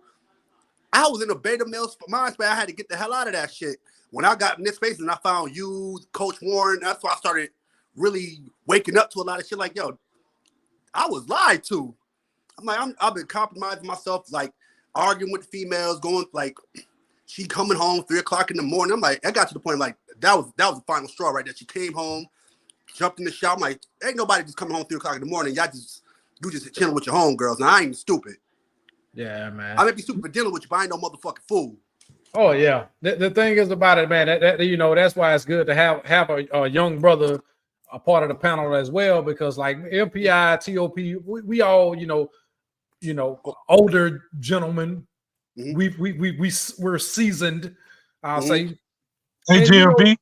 What's up? How old Raw is? Huh? How old Raw life is? I'm 32. I'll be 33 next month. Dang, I'm 39. I'll be 40 next month. Damn, nigga. I remember when I was 32. It felt like 32 motherfucking years ago. Hey, nigga, do you know what I would pay to be 32 again? You look 30. If I was 32 right now, I'd be 4 times colder. Shit, boy, man. Boy, if I was 32 right now, I'd be broadcasting from Antarctica, nigga. Nigga, I'm a dog. I'm a dog. I'm gonna tell you straight up. Nigga, fuck that. You know what I'm saying? Hey, bro. Hey, nigga, boy. Hey, take advantage of your time. That's why I tell you, man. Hey. Literally, since I've been broken up, I've been traveled the world. I've been seeing 4 different islands, been all through Texas. I was in Dallas. This shit was too damn hot. Atlanta. I'll never drive down there again. I drove 15 hours there and back. That drive whooped my ass. I ain't gonna lie to you. Man, then I got Canada, then I got Vegas. So I'm living. Oh yeah, man. And you know that's for sure. Listen, man, I'm gonna tell you something. And you know, my fucking camera just went out, motherfucker. But I'll say this, man. Hold on. Let me fix my shit. Okay. I'm gonna put my shit up there so I'll fix my camera. Listen, bruh. It don't take much to be on your shit just a little bit. You don't have to present everything to the goddamn world. Women like attention. You know what I'm saying? But, you know, the way that you present yourself, the way that you conduct yourself, you know what I'm saying, in the right environment. People think I be joking, man, when I say, like, I've always been the person to initiate walking away from a woman. Mm-hmm. And believe it or not, like I've never been the one to really initiate any type of conversation with a female. Like if I see a woman out or whatever the case may be, she look good. It's got to be something about what she doing that makes me comfortable to go approach her. I'm just not finna just walk up on a woman. She out shopping or at the grocery store or anything. It's got to be a certain look. It got to be something that, you know, something visual about the way that she's looking and saying, you know, moving, that makes me comfortable approaching her ass. You understand what I'm saying? Like, that cold approaching shit for me is just don't work. You understand what I'm saying? It's almost like it puts you in a weaker position. You know what I'm saying? Yeah, and I agree. Where if you cold approach a woman, they're gonna reject you like Matumbo. And all you're really doing is fueling her ego. Pretty much. It's different cold approaching women now than it was pre-internet, because pre-internet, you know what I'm saying, they ain't have a large selection of dudes to choose from. So they, you know what I'm saying, they almost had to accept the approaches and advances, you know what I'm saying, back then. But now women is getting approached and advanced from people, from guys all over the planet. So it's mad different now. You know what I'm saying? Robert, go sit down. But my advice to you younger guys, I'm 50. So if you 40, 30, 20, my best advice to you, and I did this myself coming up, find you some older dudes that's older than you, that's gonna tell you what the fucking deal is. That ain't gonna sugarcoat it or bullshit you. And be humble and soak up all of the game that they got to give you. Cause a smart motherfucker will learn from another motherfucker's mistakes. Instead of going out there and crashing and making the same mistakes and setting yourself back time-wise when it's not necessary. You know what I'm saying? That's my best advice to anybody out there that's listening that's younger than me. Yes, sir. Yeah, man. I'm glad I was able to sit here and talk to all you OGs, man. Y'all definitely like kind of helped me get through a lot of stuff. Oh shit, I got my little neighbor, you know what I'm saying? Like I can't really say like we homies and shit like that, but he is my neighbor. We cordial and shit, but he only 30. I be kicking it. I kick it to him the same way I'm gonna kick it to you, man. You only 32 years old. Yes, sir. If I was you, I would have like a whole goddamn high school of 25-year-olds. I wouldn't even fuck with a chick that was 30 years old. Man, You know what I I'm saying? realized, But man, the older chicks is too hot to handle, too old to mold, man. I can't do it no more, man. man, them old bitches got that old bitch game. I put a post like that. I put a post up about that on my Instagram. A lot of you young dudes, you could be 25. You meet a chick that's 30, 35 years old. Y'all, you not ready for that old bitch games at no 25 years old. You think you is. Hey, But you not. TOP. Cause she gonna hit you with that good behavior. She gonna hit you with that faux femininity. She gonna hit your motherfucking ass with that I'm on your program, and before you know it, she been backflipped your motherfucking ass, and you don't know what the fuck going on, and then you be like, oh man, this old bitch ran game on. Hey, TOP. Go ahead, bro. Hey, speaking of old age, I know when I was working the other day, I had this woman who wanted to help me out with my lift gate. She wanted to press the button while I brought the pallet jack down. So I'm checking her out, conversation, because you know black women don't really know how to flirt. But so I asked her, I said, how old are you? She was like, I'm 40. Man, as soon as she said that, I was like, see, I ain't even finna try to get the number now. I know I'm about to be 40, but I'm to the point now, she got to be 5 to 10 years younger than me. Exactly. I don't want around my age no more. Now, if it's somebody that I already knew or dealt with before, cool, but new, no, I'm good. Exactly. That's the same way I be feeling because, like I said, I'm 50. My age range right now is from like 20 to 60, 65, nigga. And just like bitches be coming out of nowhere. I be like, hey, how you doing, man? And then I be running from these hoes. Like, I don't even want to talk to you. Because I already know you want something from me. And I don't got it. Not right now. I feel like they got. I definitely dig it. But them older bras, I'm telling you, man, because when I was in my 20s, I was fucking 30 and 35 year old. This is how I could tell you this shit. An old bitch will have you waste 10, 15, 20, 25 years of your life. And before you know it, you done look the fuck up. Your whole life is gone, bro. And you ain't got shit to show for it except some old bitch with some old coochie. You know what I'm saying? So don't never be afraid. You got, as a guy, man, you got to get used to disappointing women, man. It's gonna happen. So just get used to it. You know what I'm saying? But if you dealing with a female, man, and she don't respect your boundaries, man, she don't respect your protocols and your program, she gotta go.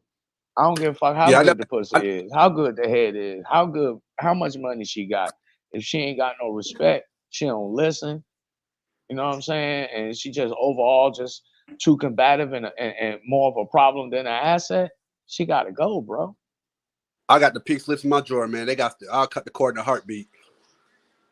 Shit, I don't even give them a pink slip. I just stop fucking with them. And then like 6 months later, they be like, well, where you been? I don't even answer the phone. I'll be on my Fabulous. I'll see you motherfuckers next summer. God damn it. I'm struggling with my goddamn camera over here, man. Y'all bear with me, man. Oh, you good. You good, man. I mean, if they ain't seen you by now, they don't need to see you, bro. Well, you got a fucking point about that goddamn shit, because I don't give a fuck. I don't even be on camera. You motherfuckers know who I am from, you know what I'm saying, the shit that I got to say. And if that ain't good enough, then you don't need to see what you need to see me for. I know I'm beautiful, motherfucker, but you don't need to see me. Hey, T.O.P., you remember Manimal? You remember Manimal? Absolutely. That's my motherfucking boy. I love that nigga. Man, everybody forget about Manimal, man. Manimal was a motherfucker, man. Manimal and the homie, Alpha Dom X. Yeah, man, but you know, Alpha Dom X, man, Alpha went crazy, man. Yeah, I know. That's he one of the reasons why I finally just came forward and was like, look, you know, these are the kind of situation I'm dealing with. So if you're gonna be fucking with me, just understand this what you fucking with. Man, you know I don't want to talk bad about the brother, man. I know he was out there in Vegas, man. He was fucking all the hoes, man. This motherfucker was goddamn fucking fitness trainer and all this other shit. These hoes ran that nigga crazy, man. You know, ran him crazy. While Manimal, you know, Manimal was out there in the Bay, man. Manimal out there, bitch, putting this shit on Instagram, nigga. He dog walking the yo. Like, nigga. Yeah, Manimal is that dude, yo. Yeah, Manimal was that dude, bro. Like, hey, For you real. know, and like he really was tapping into like the deep, dark desires and fantasies of these bitches. He was like, man, y'all niggas up here going crazy for these hoes, buying this and buying that, and peacocking.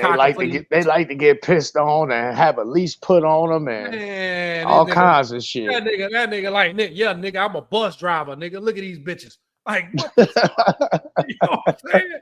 I'm like, man, and you know what? I ain't even gonna lie, man. Like, after all them years, you know, that's been shit 5 years ago, 6 years ago, maybe. You know what I'm saying? I wasn't no young jit. That shit showed me something, man. It showed me something about how goddamn modern bras be moving around for real, man. And then next thing you know, you see the city girl bitches talking about getting pissed on and shitted on and all this shit. I'm gonna put you on some game. It ain't even modern women, because I got turned on, you know what I'm saying, you know what I'm saying, to the BDSM game by a chick when I was in high school. Before I even hit 20 years old. So, you know, I mean, it ain't like it's something new. It's just that it wasn't out there like that. You know what I'm saying? You had to be in the know in order to know these kind of things. You know what I'm saying? Hey, T.O.P. Go ahead, bro. T.O.P. Speaking of that, I know when I came off the road from driving trucks and working local, it was a chick I went to college with and used to smash occasionally. She let me stay at her place until I moved into mine. I stayed with her for 1 month. I knew she attended sex parties, but when I stayed with her, and you learn a lot when you stay with a woman, she hosted 2 sex parties while I was there. Yeah, that's and crazy. She wild. I told one of my homeboys at work about it. He said, boy, you know how many men would wish to be in your position? I said, hey, man, I said, it's cool, but it ain't all that. I said, most of these chicks that come to this sex party, they overweight and they hood. Yeah, that's another thing too, man. Is once you done fucked enough women, man, it really ain't much difference between once you done fucked 20, 30 women, man, once you get to 31, 32, 33, 34, it ain't really much different, man. You go get in there, bust your nut, and then that's it. Because the sex act don't really last that long. You know what I'm saying? Yep. And like you said, like I was telling my homeboy, I said, bro, man, I'll tell him about a particular chick I did, you know, partake in the stroke at one of them. But I told him one day I was there, I said, yeah, bro. I said, she was back there getting her cheeks clapped. And when she got done, she came up to the front and started, giving me some neck. What more can you ask for? You know what I'm saying? What more can you But ask like you for? say, guys don't want to face the truth that you don't know. But some of these women be doing this stuff, and these be the same women you cold approaching or you done made your girlfriend. Yeah, exactly. I'll tell you this, man. Man, call me green, call me whatever the fuck you want to call me. I ain't never did no train, dog. You know what I'm saying? It's just something about having another man's Johnson in my motherfucking presence that just ain't never sit well with me. You feel what I'm saying? He said Johnson. Like, I'm just being honest with you, bro. I can't rock with that shit, dog. It's just that's something I've never been into, and like porn the same way, man. Like, maybe I can watch two women get it on. You know what I'm saying? But seeing another man get busy and doing his motherfucking thing, I can't rock with that shit, dog. You know what I'm saying? But at the end of the day, I've expressed this shit to women before, like women that like other women, and you know what the shit that they try to hit me with, like homophobic. Like, bitch, I'm not homophobic. That ain't got shit. If anything, that shows you that motherfucker, I'm heterosexual. Like, I don't care to see another man doing his motherfucking thing, bro. I just don't. Well, in that way, men and women is different. You know what I'm saying? So, like, generally speaking, women don't have a problem exposing themselves to other women and other people. But I told niggas this shit too. You know what I'm saying? I'll be dropping a lot of gems on niggas and they don't believe it until they hear some other goofball motherfucker say the shit. But in all likelihood, the woman that you like, her first sexual experience was with another female, probably a little girl. And it probably started off with something as innocent as a kiss. Some of the times when your girlfriend go out on these motherfucking girls trip, she might not be cheating on you with another dude. She might be over there licking pussy with her girlfriend. But you wouldn't know because most motherfuckers, they don't sit down and really talk to these females. Well, You know all of them, they don't really get to know. Man, they either bi-curious, bisexual, or bipolar. They all bi. Or they going bye-bye because they done got kicked to the curb. So, but it's a lot of shit about women that dudes just generally find unbelievable. Like, it's not, this a female, it's not possible. It is possible. Man, how the fuck did we go from me talking motivational speaking and shit to go to talking? I mean, it's all motivation. It's all motivation. You know what I'm saying? The youngsters got to know how to conduct themselves around these women, man. Because if not, they gonna get taken advantage of. Well, man, listen, I'm we could talk the game shit. We can do this shit for days. My thing is, I got a question, particularly for you and MPI. I'm not sure where Ross stand on this shit, man.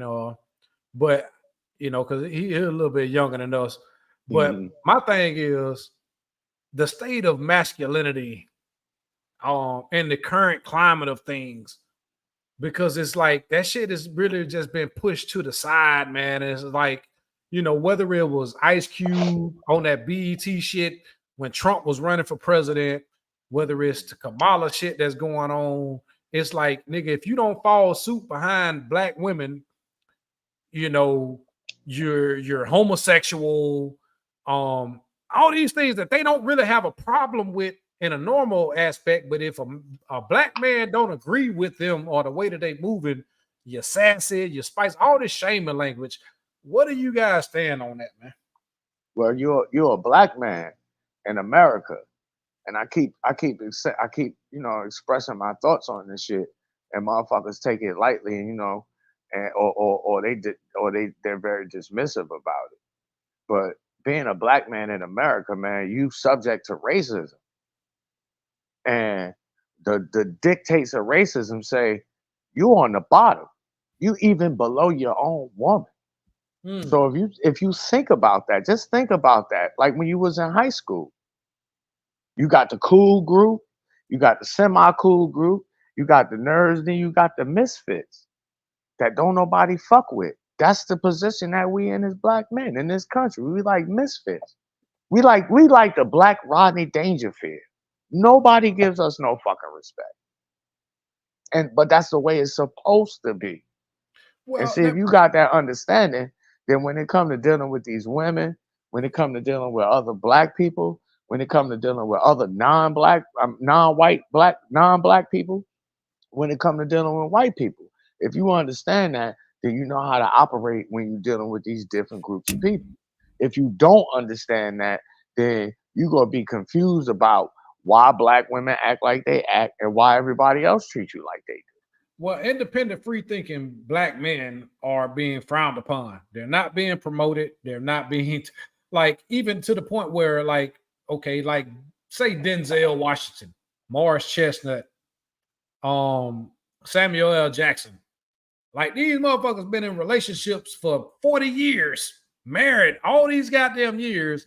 You rarely hear anything out of these people. You know what I'm saying? Like, successful relationships, decent relationships, nobody talks about it. But as soon as you see like Beyonce mama having problems with I can't even remember the dude's name that played in the Tyler Perry movie. As soon as the dysfunction of black relationships is being promoted, but nobody talks about the successful black relationships, because you do have people that were married in the 80s and shit that's still together. You know, I agree with you 100%. And I just harken right back to the comment that I just made. If you don't understand how this racism thing works, then everything that you think you know about what's happening, you're only going to be confused about. So, for example, if you don't understand how racism works, you won't understand why black women treat black men the way that they do. If you don't understand how racism works, you're not going to understand why black men are regarded the way they are in this society and the way that we treat it in the society. well, I'll say this, man. Black women have become a protected class. Like, they can promote and condone all kind of piss poor behavior. You know what I'm saying? Even indulge in it, and it's nothing that black men can say. You know what I'm saying? Of course not. And that harkens into another gem that I dropped on motherfuckers probably like 2-3 years ago. Shout out to the youngster Young High Flyers, because when he heard me say it, it kind of like rung his goddamn bell, because he recognized the truth in what I was saying. And that is, why should black women side with black men when they don't have to come to black men to get anything? They don't have to come to you for motherfucking child support. They go to the white man. The white man make you give it to them. They don't have to come to you for somewhere to live, because black niggas don't build shit. They don't have to come to you for money. Niggas don't control no money. They don't have to come to you for water, because niggas don't even know how to clean water for themselves. So why in the fuck should these women respect you when, as a man,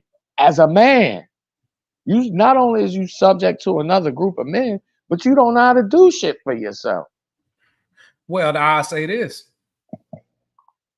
The thing is about it, you know, it's a double-edged sword, because what are black men trying to do?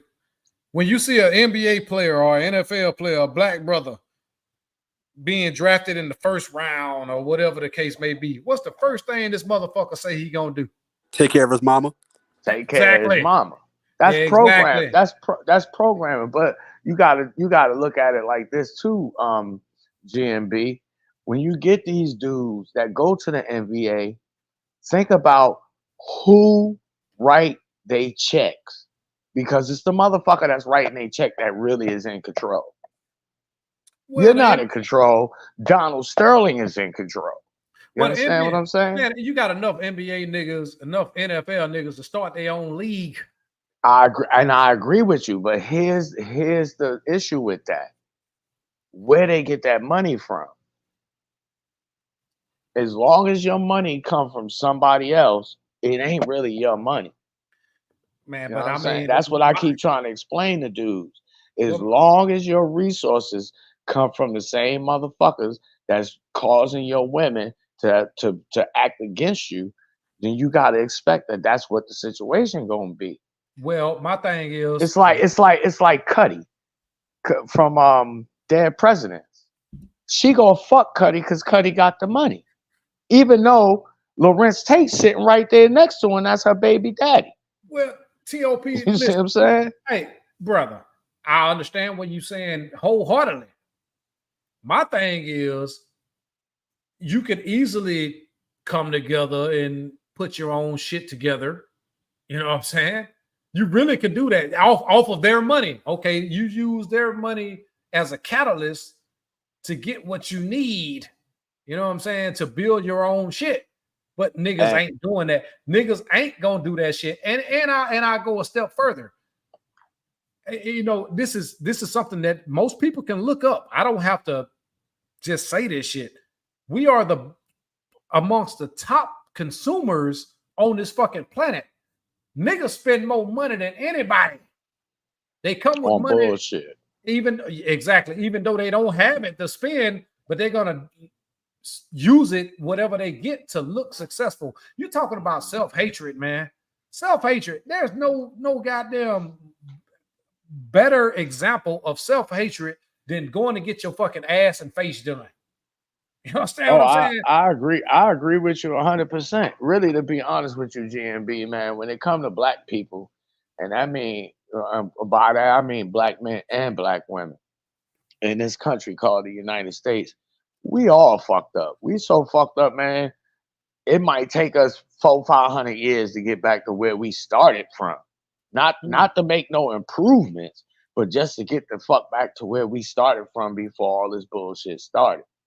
But to respond to what you were saying about, you know what I'm saying, it's a lot of NBA dudes who got money, et cetera, and they can start their own league. We've tried things like this before. A stellar example is the Nation of Islam. Look what white people did to that shit. They went in that motherfucker and caused all kinds of chaos. And before you knew it, you had members killing other members, allegedly. So I mean, yeah, they did that. I say that to say that when it comes to us, quote unquote, coming together, white people already got a contingency plan for us, quote unquote, coming together. We're at the point now where it's every motherfucking man has got to be their own army. Literally. Every motherfucker is a one-man army. And that's how we got to operate. And unless we operate like that, this shit gonna stay fucked up like it is, bro.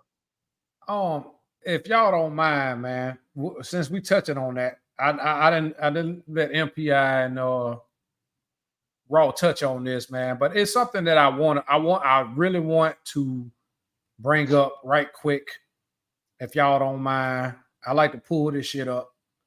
My camera fucked up, man. So I'm sorry I can't see you motherfuckers. Y'all can't see me, but it's okay. It's okay. I would like to bring up hold on, let me go back. I want to bring up something, and I want y'all to I want y'all to hear this brother rock, man. Like when it comes to this voting shit, because my stance on it is all the same. It's the same sword, but just the fact that people shame black men for having a difference. That Ricky Smiley shit, man, that shit bothered me. I'm gonna be honest. And so, what did he say? Oh yeah, y'all didn't. You hadn't heard what Ricky Smiley was saying? Nah. Oh no, there's some new shit on me. Last time I heard about Ricky Smiley, Cat Williams was putting them on blast on Shannon Sharp shit. And listen, and when Ricky Smiley was talking about Kamala Harris, just look it up. I ain't gonna play what he was saying. I got something else I was gonna bring up, but the fact that niggas go to that, it really proved Cat Williams' point. You know what I'm saying? This nigga Ricky Smiley, and he from Birmingham, he from Alabama too, man. This nigga is just like the epitome of a fucking like book saying the beta male simp mangina, dog. Like black men are incapable of having free thinking, free will. You know what I'm saying? If you're not with basically the sisterhood and think the way that black women think, or your grandmama thought, or your mama thought, then nigga, you a problem. And this nigga, he couldn't talk about, he really couldn't even say nothing. He really couldn't present anything tangible or of value with what he was saying. He was just basically shaming men for not supporting this Indian chick with a Jamaican father. Like, this identity politics shit is terrible. It's terrible not only for black men, it's terrible for black people.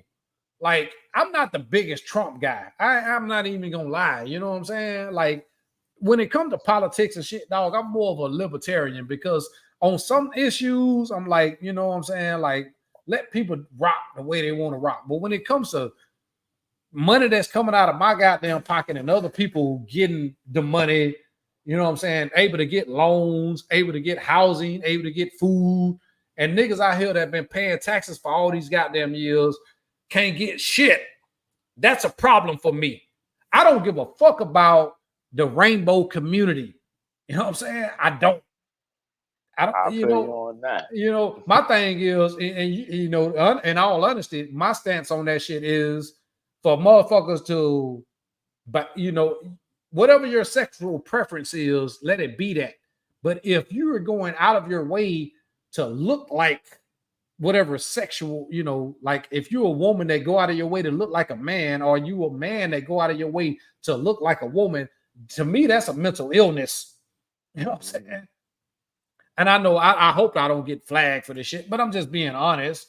You know what I'm saying? Like, at the end of the day, I don't think nobody should try to control the way that we think or try to make us seem, you know, like we less than for having free thinking. And so I'm gonna play this shit, man. I'm gonna bring it up here, man. It's like 3 minutes, but anytime you want me to try to pause it, I will.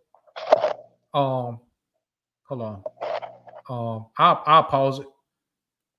And this brother right here, man, this brother was doing some like he was saying everything that I believe that everybody needs to hear. Yeah, so I just wanted to come on here and get some shit off my chest, because for about the past, I don't know, 2 weeks maybe, I've seen a lot of black celebrities and media personalities and so-called journalists make it their business to try to shame and denigrate and shun and insult the intelligence of black men, because they don't want to vote for Kamala Harris. They are actively out here villainizing black men for not wanting to vote for Kamala Harris. And I said it before, and I will say it again. They think they own us. They think they own our fucking vote. They want us to believe that we have some sort of obligation to them, that when it's right for them, we should play identity politics and vote for her because she's black.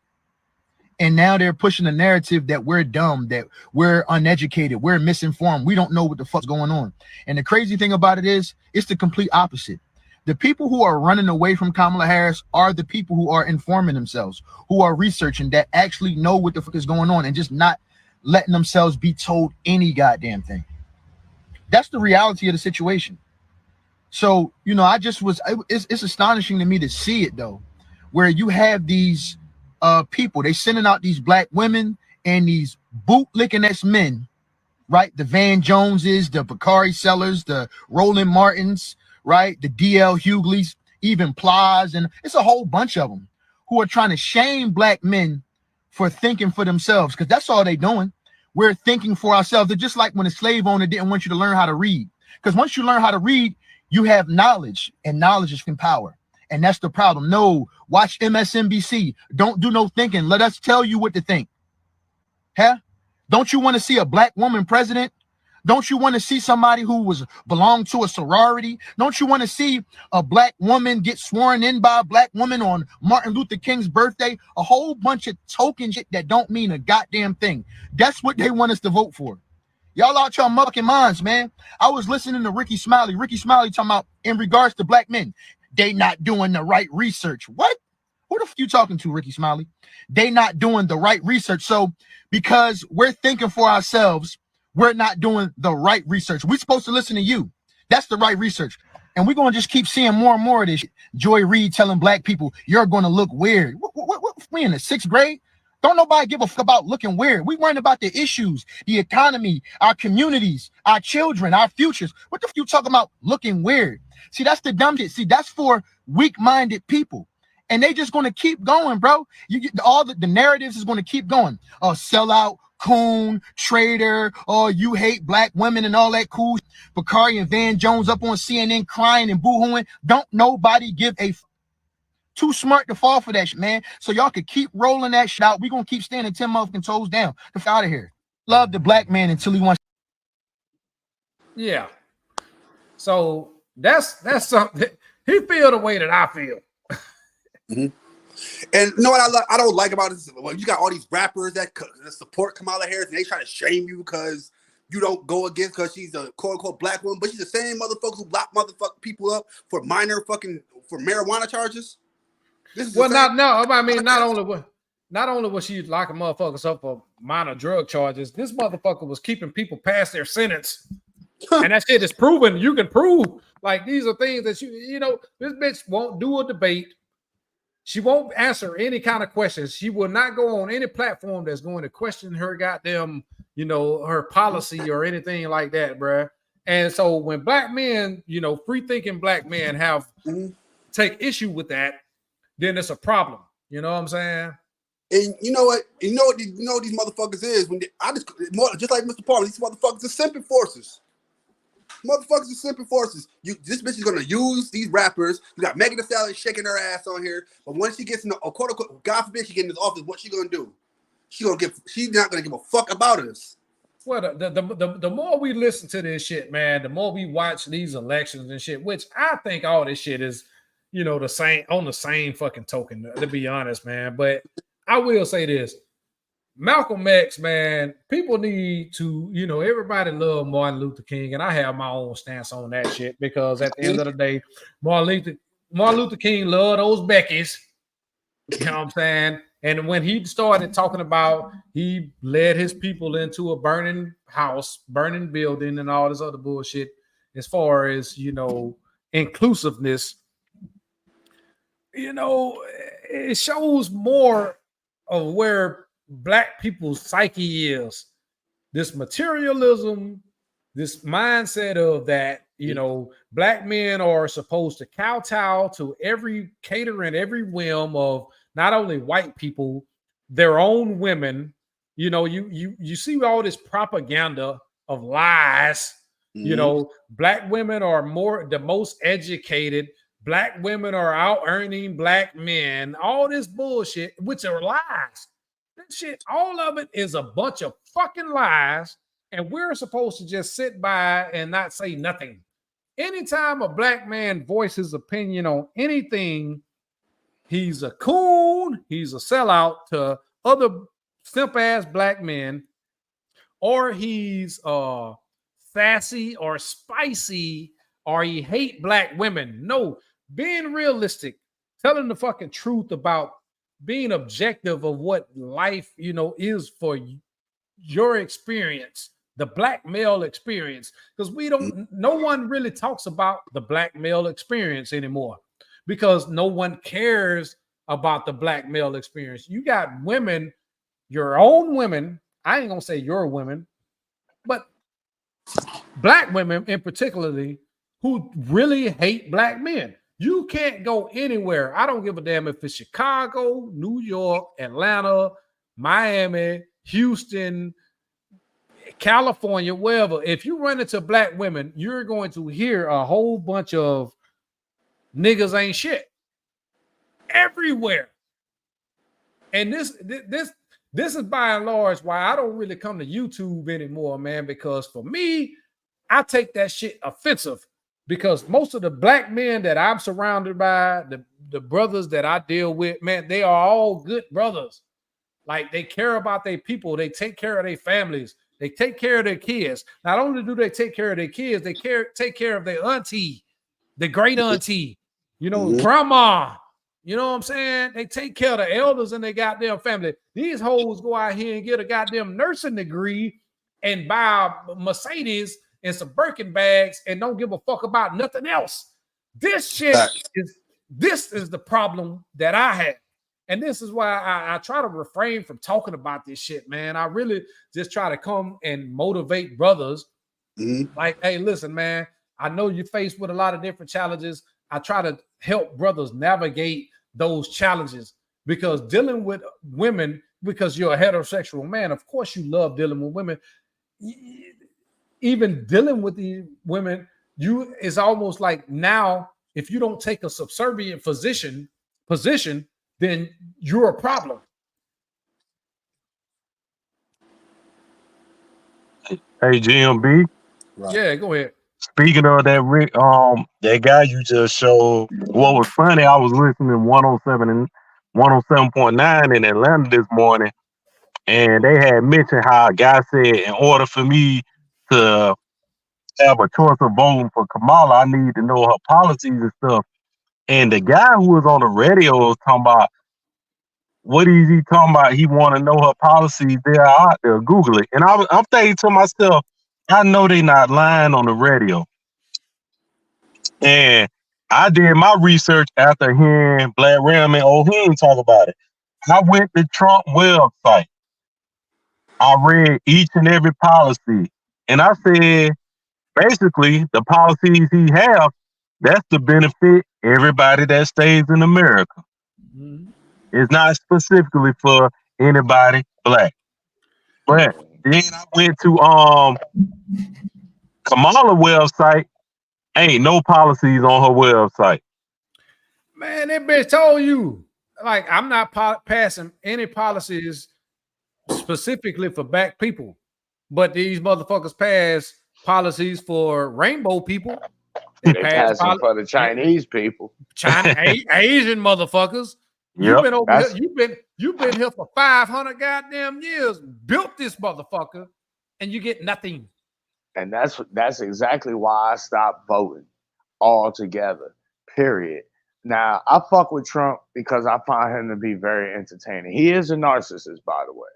Oh yeah, for sure. And Kamala Harris, you know what I'm saying? I ain't trying to talk bad about it because she a black woman, but if she was a white woman, I would say the same thing.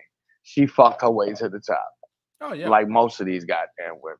I'm not voting for neither one of them because I've come to the conclusion that it's a gigantic fucking waste of my time. Why am I gonna vote for Kamala or motherfucking Trump when it's already been decided who's gonna be the president? Whether I vote or not, they already know who will be the president. It's gonna be one of these motherfuckers. It probably ain't gonna be her. I know I ain't voting for her because I don't vote for bitches. That's just what it is. I'm not voting for bitches to be in charge of nothing but the kitchen. And you only partially in charge of the kitchen because it's my kitchen, bitch. You know what I'm saying? Hey, Top, you ain't a real man if you don't vote for a woman. Man, I'm not a real man then. It is what it is. Listen, but I'm still not voting for that bitch because she's a whore. She's a whore and she doesn't fuck for money. She fucks for a position. That's what she fucks for. You understand? So I'm not voting for her for that. But it's a host of other reasons, you know what I'm saying, and NPI alluded to it. If you do your research, you'll see why you don't need to vote for her. And my advice to you guys out there is fuck what these motherfuckers got to say about you if you decided you don't want to vote for her. If you don't want to vote for her, that's your prerogative. You don't have to. And you don't got to explain to no goddamn body why you don't want to vote for her. Shit, bitch, I don't want no bitch in charge of me. How about that?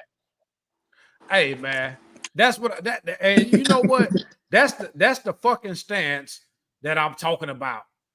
You and even if she do become the president, she ain't my motherfucking president. That bitch can't tell me what to do.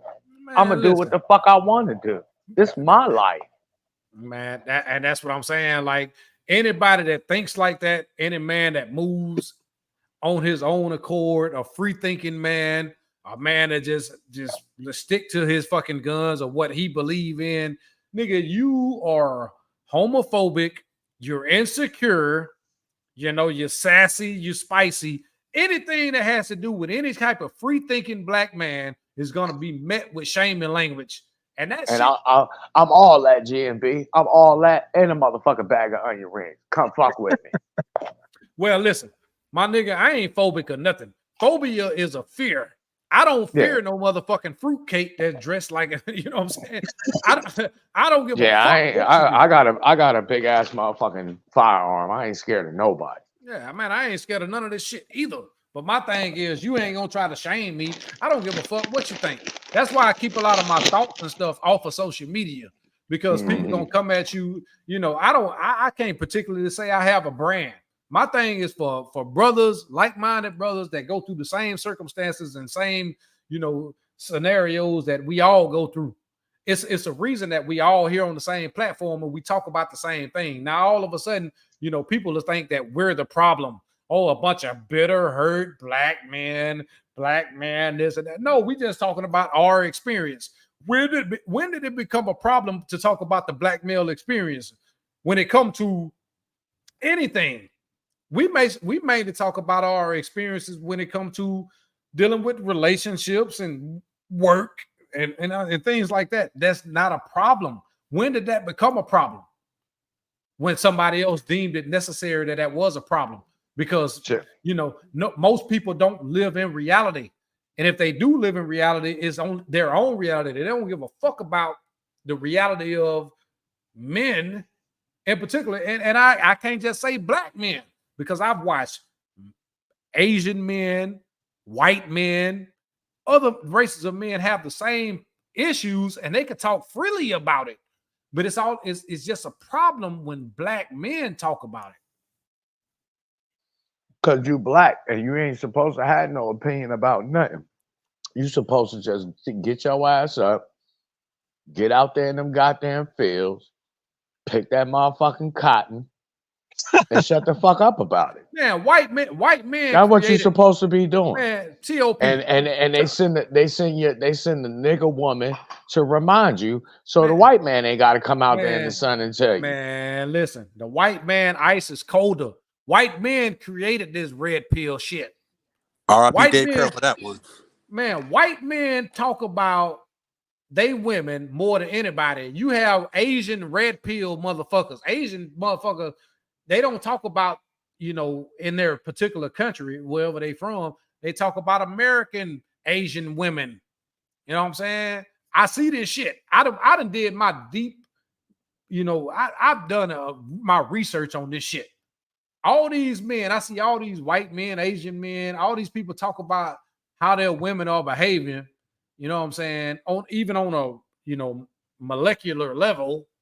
But when a black man say something about it, black women, shit, nigga, is World War III every time. You know what I'm saying? You know, every time we got something to say, GMB, we automatically aggressive. So you can't even have an opinion as a black man without the labels and the bullshit that come along with it. So that's something that, you know what I'm saying, we had to recognize and be prepared to deal with. You know what I'm saying? So I understand when a lot of guys say, well, I'm going to just keep my opinion to myself. And that's not a bad strategy. But on the flip side of that, when you bottle your shit up in too long, it'll boil over like a pot of water. You know what I'm saying? So what you do is you find like-minded motherfuckers to talk to. Man, but black women talk cash money shit about black men all day, every day, and twice on Sunday.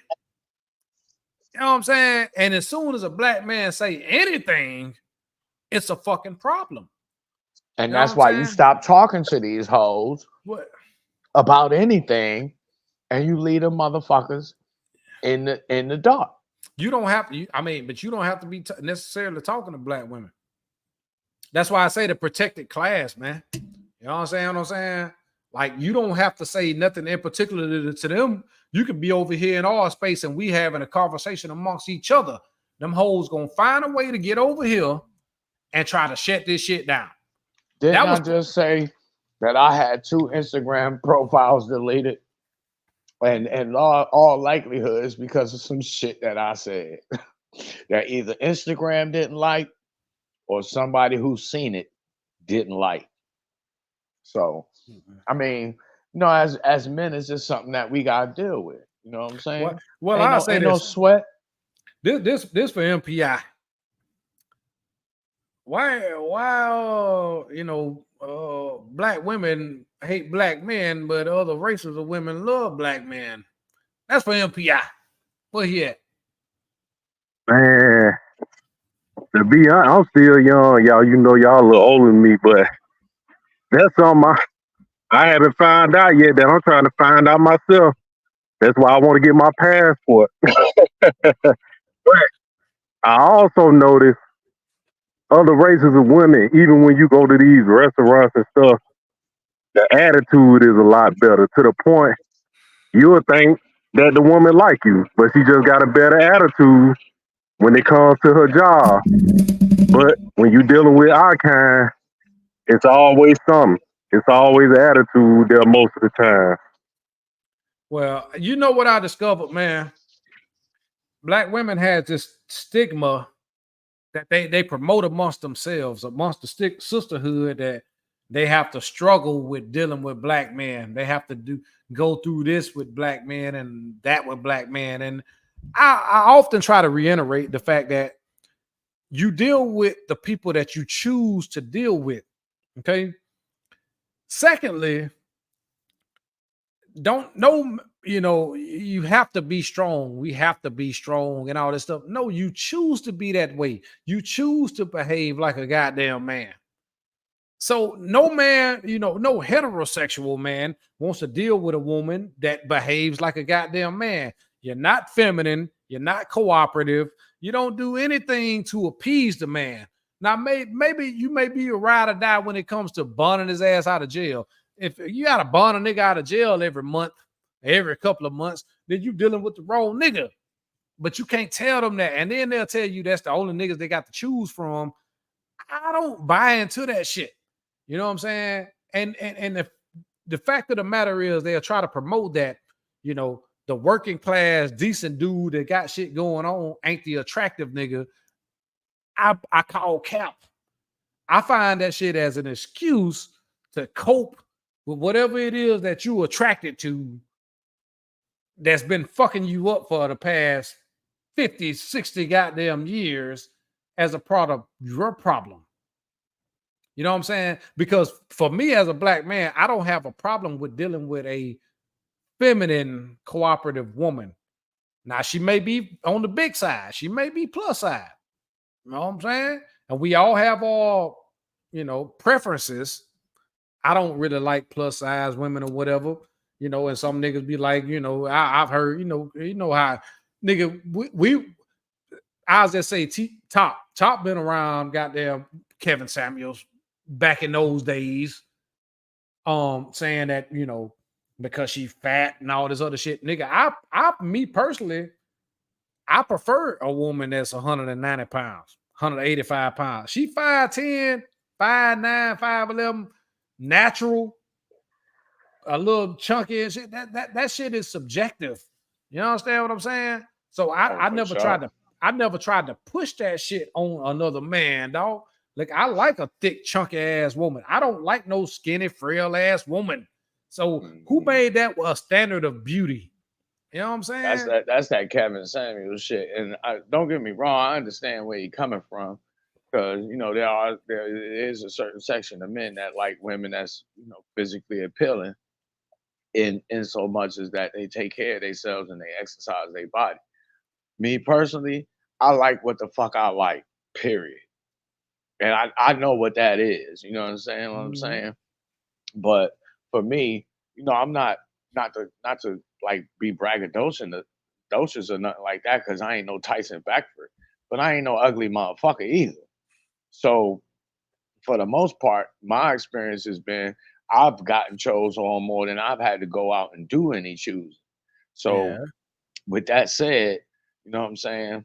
My experiences has been, it ain't really so much, her looks is not the most important thing to me. It's more about how the fuck she treat me. You know what I'm saying? But there is a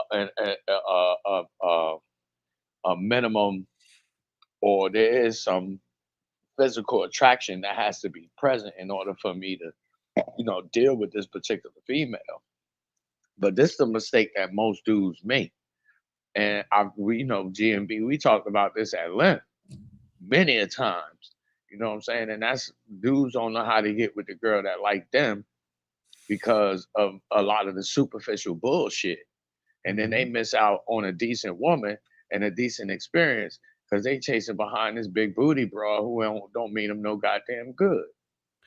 You know what I'm saying? A lot of dudes is they not really honest about with themselves or anybody else for that matter about the kind of woman that they really like. Well, And if you see, just start right there, then that'll eliminate a lot of your problems. well, see, man, I've always been honest about this red pill shit, man. Like niggas will take this shit and they would let that shit consume their lives. You know, initially when I was introduced to how this shit worked, it was supposed to be about men, empowering themselves and building the things that we talk about men don't build now. You know what I mean? Like entrepreneurship, getting to the bag, man, taking care of your family, making sure everybody is protected. That's what it was about to me. For some reason, that shit became about women and hoes and all this other bullshit. And then, based off of, you thinking a woman is attractive and all this other bullshit, you might like a fat, ugly black chick. And a nigga sitting up here telling you that is the scourge of the earth, but you attracted to that shit. Like, I know for being on this earth for 43 years that attraction is subjective. I know that shit. I like tall women. I like thick women. I like women that's over 180. I do. 180 between 180, 195, 175. I like that. Any interaction that I've had dealing with a woman that was 145 pounds, 135 pounds, that shit didn't end well with me. And maybe it was me because I just wasn't attracted to him. So, and telling guys that all women is this or that or whatever, man, listen, base your experience, base the way that you move with women off of what you like. You may have a woman that may not be the most attractive in the world, but this motherfucker treats you like gold. You know what I'm saying? She good to you. But just because a nigga over on social media tell you not to deal with this goddamn woman, you're going to turn your back on that and try to find something that you really are attracted to. And then it's going to be a whole bunch of fucking problems. Now you just wasted your goddamn time. Those are the things that I try to, it's a fine line, based off of what you like. Do what works for you. That's the thing that I try to preach to guys. Do what works for you. I'm not anti-relationship. I'm not marriage. I'm anti getting marriage and sacrificing all your financial resources. Yes, of course. But as far as happiness, if you feel better and you're more productive in a relationship, then go for that. You know what I'm saying? Be more self-aware of who you are. How these bitches ain't shit and this and that. And then the first thing they do is show the worst kind of bitch to you. Megan Thee Stallion, Cardi B, all these rap bitches, shaking their ass and shit. Those are the worst type of bitches. Like, those are the only bitches on the fucking planet. Like that, I have a problem with that. It's kind of like getting a pet, man. You know what I'm saying? You don't want to pick the pet out the shelter that's gonna shit all over your house. You know what I'm saying? You want to pick the pet that's gonna shit on a little shit pad that you put out there for. Same thing with women. You don't want to deal with no motherfucking unruly, disrespectful ass woman that's gonna waste your motherfucking time. But a lot of dudes deal with women that they attracted to, and this go back to something else that I said. A lot of motherfucking dudes don't know themselves. So if you don't know yourself, you don't even know what kind of woman to pick to start with. Okay. So you go out there and make mistakes. And ain't nothing wrong with making a mistake because that's how you learn. But again, like I said earlier, a smart motherfucker learn from the mistakes of another motherfucker so that you don't make those same mistakes. But when it comes to dealing with women, man, guys gotta reprogram themselves and stop thinking on the superficial shit. Like, yeah, she's sexy, she look good, she got a fat ass, she can suck my dick. Yeah, all that's fun, all well and good, but what the fuck else can this bitch do for your life? I'm gonna read this super chat and then I got some. Listen, Ancient Man said with the $10 sponsorship, man, I appreciate you, my brother. He said, having experience with other cultures, they have been raised by men, cultured by their mothers, watching functional families and interactions with mom and dad. The B-dub isn't taught this. I agree. I agree wholeheartedly, man. Hey, I agree. GMB. I agree too, but it ain't just the black women. It's black people, period. Mhm. It's black women and black men. A lot of us is only raised with one parent. Or in my case, I started out with two parents and then it became a one-parent household. Like I was saying earlier, man, this racism shit got us fucked up out here in the game. And we overlook it because it's a painful thing to have to deal with and have to admit that, yo, this motherfucker got me by the balls right now, bro. What I'm gonna do about that? Well, my thing is, man, I just, I don't really have bad experiences with women at all. You know what I mean? And I'll be the first to admit that I've been more or less inclined to be exclusive to black women, but I don't really have bad experiences. You know what I'm saying? And maybe that's because of the way that I move. I don't really put a whole lot of onus on them for needing anything from their ass. And the thing is about it, once it get to a point where it started disrupting my peace, I just cut the cord. You know what I'm saying? So it could be a modern black woman. It could be whatever most guys talk about in these spaces. I don't have a problem with getting the most out of them for what I need. And then once, shit start to deteriorate or whatever the case may be, or they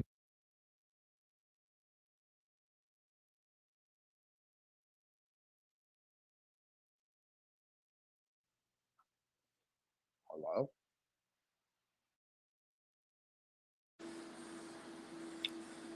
What happened?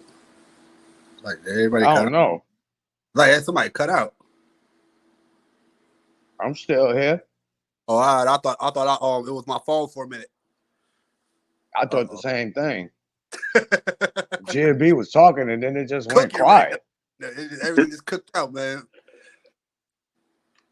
Hey, I hope his mic ain't messed up. I don't want to be talking and shit, be talking over him, but he was just killing it. Right. I'm just a student. Like I said, I'm only the student of the game, man. I'm just learning. Hey man, I'm gonna tell you the truth, bro. At my age, that's one of my catchphrases. I'm still learning. Okay. I think we got something now. I think somebody coming in. Oh, never mind.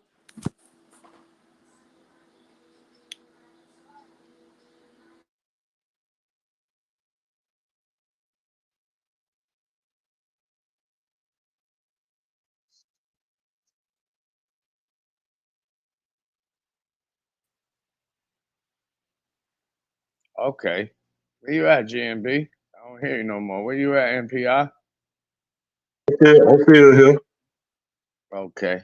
But TOP, to speak on what you said about a woman, it's like a situation I got. Woman I met in 2000, was dealing with her. Then she just ended up in a relationship, right? Mm-hmm. So fast forward, they broke it up now. Guess who she back dealing with? Coming back to you. Yeah, but she tried to ask me what are my deal breakers in a relationship. I told her, look, I'm not financially, spiritually, or mentally able to do a relationship. So if that's what you're looking for, I'm not the man for you. And shit, you did all you need to do right there. And basically, I did that because in 2000 you could have had me, but now, no, that relationship out the door. Exactly. You did the right thing. That's how you're supposed to do them. You know what I'm saying? So the only thing we can do, we gonna enjoy each other until you ready to start dealing with me. Cause like Ram say, they'll always leave. Hey, the pimps will tell you these hoes come in, they come going. They Yeah, come in the front door looking for the motherfucking back there. They already got their motherfucking exit plan before They you walk in even with an extra start strap. fucking with them. You know what I'm saying? And that's one of the reasons why I started kicking it to these motherfuckers about dealing with these women with personality disorders and shit like that. When you dealing with a woman and she a narcissist, or you dealing with a woman that's a codependent, or you dealing with a woman that got borderline personality disorder, that bitch is gonna cheat on you. It's guaranteed. I'll put money on it. That's how motherfucking confident I am. not only that, Top, it's like you already been married, that didn't work. You was in a relationship, that didn't work. You think you're gonna get in one with me and then we break up? No, I'm good. I mean, that just think about what you said right there, because a lot of dudes don't do that. You know what I'm saying? They don't, and this is one of the mistakes that I made as a youngster. If you talk, and this is why I tell motherfuckers, talk to these hoes. Fuck trying to fuck them, talk to them, and you will see in a conversation or two, oh, I don't even need to put my dick in this chick because it ain't gonna be nothing but problem. And a lot of dudes, they don't talk to these women. And if they do talk to these women to tell them shit like, oh, I was in this relationship and that relationship and this relationship and it all ended bad. And all my exes, they was all narcissists and criminals. Well, that right there tell you what you dealing with. You don't even need to go no further. She telling you you dealing with a bitch that ain't no goddamn good. Cause a nigga ain't wanted to keep her. So why you trying to keep her? Not you, but you understand what I'm saying? If other niggas ain't trying to keep her, why you trying to keep her? What the fuck make you think is so motherfucking special about you that you finna change this bitch? You can't even change yourself, sir. Facts. You understand what I'm saying? So dudes got to go into the mindset dealing with women thinking like this. Yo, I'm not here trying to change this bitch. I want to learn who she is, and then I'm going to decide if I want to fuck with her after that. Yeah. And a lot of dudes get caught up in, oh, she look good. She got a fat ass. She gave me some pussy. She took me to the Cheesecake Factory. You know, all that shit. All that shit is superficial, nigga. If the bitch ain't gonna break you off $1,000, $5,000, $10,000, she ain't doing shit for you. Yeah, and Really? I told my homeboy this, Top. If a chick talking about she want to be serious in a relationship with you, and she's sitting in front of you, I said, tell her, let me see your phone right now. Shit, I'm telling them like you. If and this is another thing that guys gotta learn how to do. And this go back to knowing who you is as a man. You understand what I'm saying? If you don't want to be in no relationship, don't lie to this motherfucker. Look, baby, I ain't trying to be in no relationship, but you gotta be prepared that this bitch get ready to walk away with the pussy. Yeah, because I told my homeboy, just ask her, look, if she want to be in a relationship with you, ask her, look through her phone, whatever you find. I say, don't judge her, but show it to her and be like, baby girl, you're not ready for no relationship. Stop it. You know, me personally, man, I hate to be the one to come over here and talk my shit, but I'm gonna be honest with you. At my big old age, man, pussy don't owe me nothing. You understand what I'm saying? And you know, to a certain degree, man, I was blessed to hit the genetic lottery. You know, shout out to my mama and my daddy or whatever the case may be. But I've never had a problem with attracting women. I've never had a problem with dealing with women. Never had a problem with just the interaction. It was always more or less that they wanted more of me that I was willing to give them at that point, at that particular time. And it's okay. But I was always honest about my intentions. You know what I'm saying? Even if, you know, it's been situations where I was a little dishonest initially and things grew into something else. And, you know, I try to navigate those emotions of giving them that honesty and shit like that. But at the end of the day, they weren't very receptive to it. And even if they were receptive, there was a point where they would just always try to throw that shit back in my face. And so, and at that point, that shit was just disrupting my peace. You feel me? And once you get to a point where you disrupted my peace, then I can lose attraction really, really fast. You could be great at sucking this dick. You could be great at fucking a nigga. You could be great at cooking and all this other shit. But once you argumentative all the time, you're just a fucking drama queen. You got problems with every goddamn thing that goes on. I just gotta get the fuck away from you. You know what I'm saying? And that's just my standard, no. But that's how it's supposed to be, GMB. And that's one of the things that I've been advocating for as long as I've been around is stop lying to these bitches. If you only want to smash, you ain't got to say to her, yeah, I want to fuck you. I mean, you could be creative in the way that you say it. You know what I'm saying? You could be like, yeah, I want to have sex with you. You know what I'm saying? Or some other kind of way that it may come out your mouthpiece. But if you ain't trying to be in no relationship, you know what I'm saying? Tell her that. You'll be surprised at how many women just want to fuck. They don't want to be in a relationship. You know what I'm saying? Sometimes they be serious about that shit. Most of them do just want to fuck, like for real. You know what I'm saying? It's particularly the bitch that's got, that consider herself a boss bitch. She just may be attracted to you. You know what I'm saying? And you'll be surprised. I mean, like, not only would she just want to just fuck you, she want to bring in her fantasies into, she want to introduce what she want to do just fucking with you because you so 1,000, That's really what it come down to, man, is you just being a man about your shit and being 100 with, you know what I'm saying, how you conduct yourself. And that's where a lot of dudes fall short. You know what I'm saying? They get with these women and it's at first is I don't want no relationship. And then 6, 8, 9, 10 months get down the road, she done threw the pussy on you. Now she talk about a relationship and you fold. You know what I'm saying? And now she can't respect you no more because she done allowed you to change your decision. Or she done caused you to change your decision to satisfy her whim. So you no longer doing what you want to do, you're doing what she wants you to do. And a lot of dudes don't see, they don't get that little subtle shit, you know what I'm saying, that females inject in the game. Yeah, man. But it ain't nothing for nobody to feel bad about because we done all been through it at some point in time. We done all ran into a bum ass bitch, man. Oh yeah, for sure. Look, man, I'm gonna raise up out of here, man. It's been great.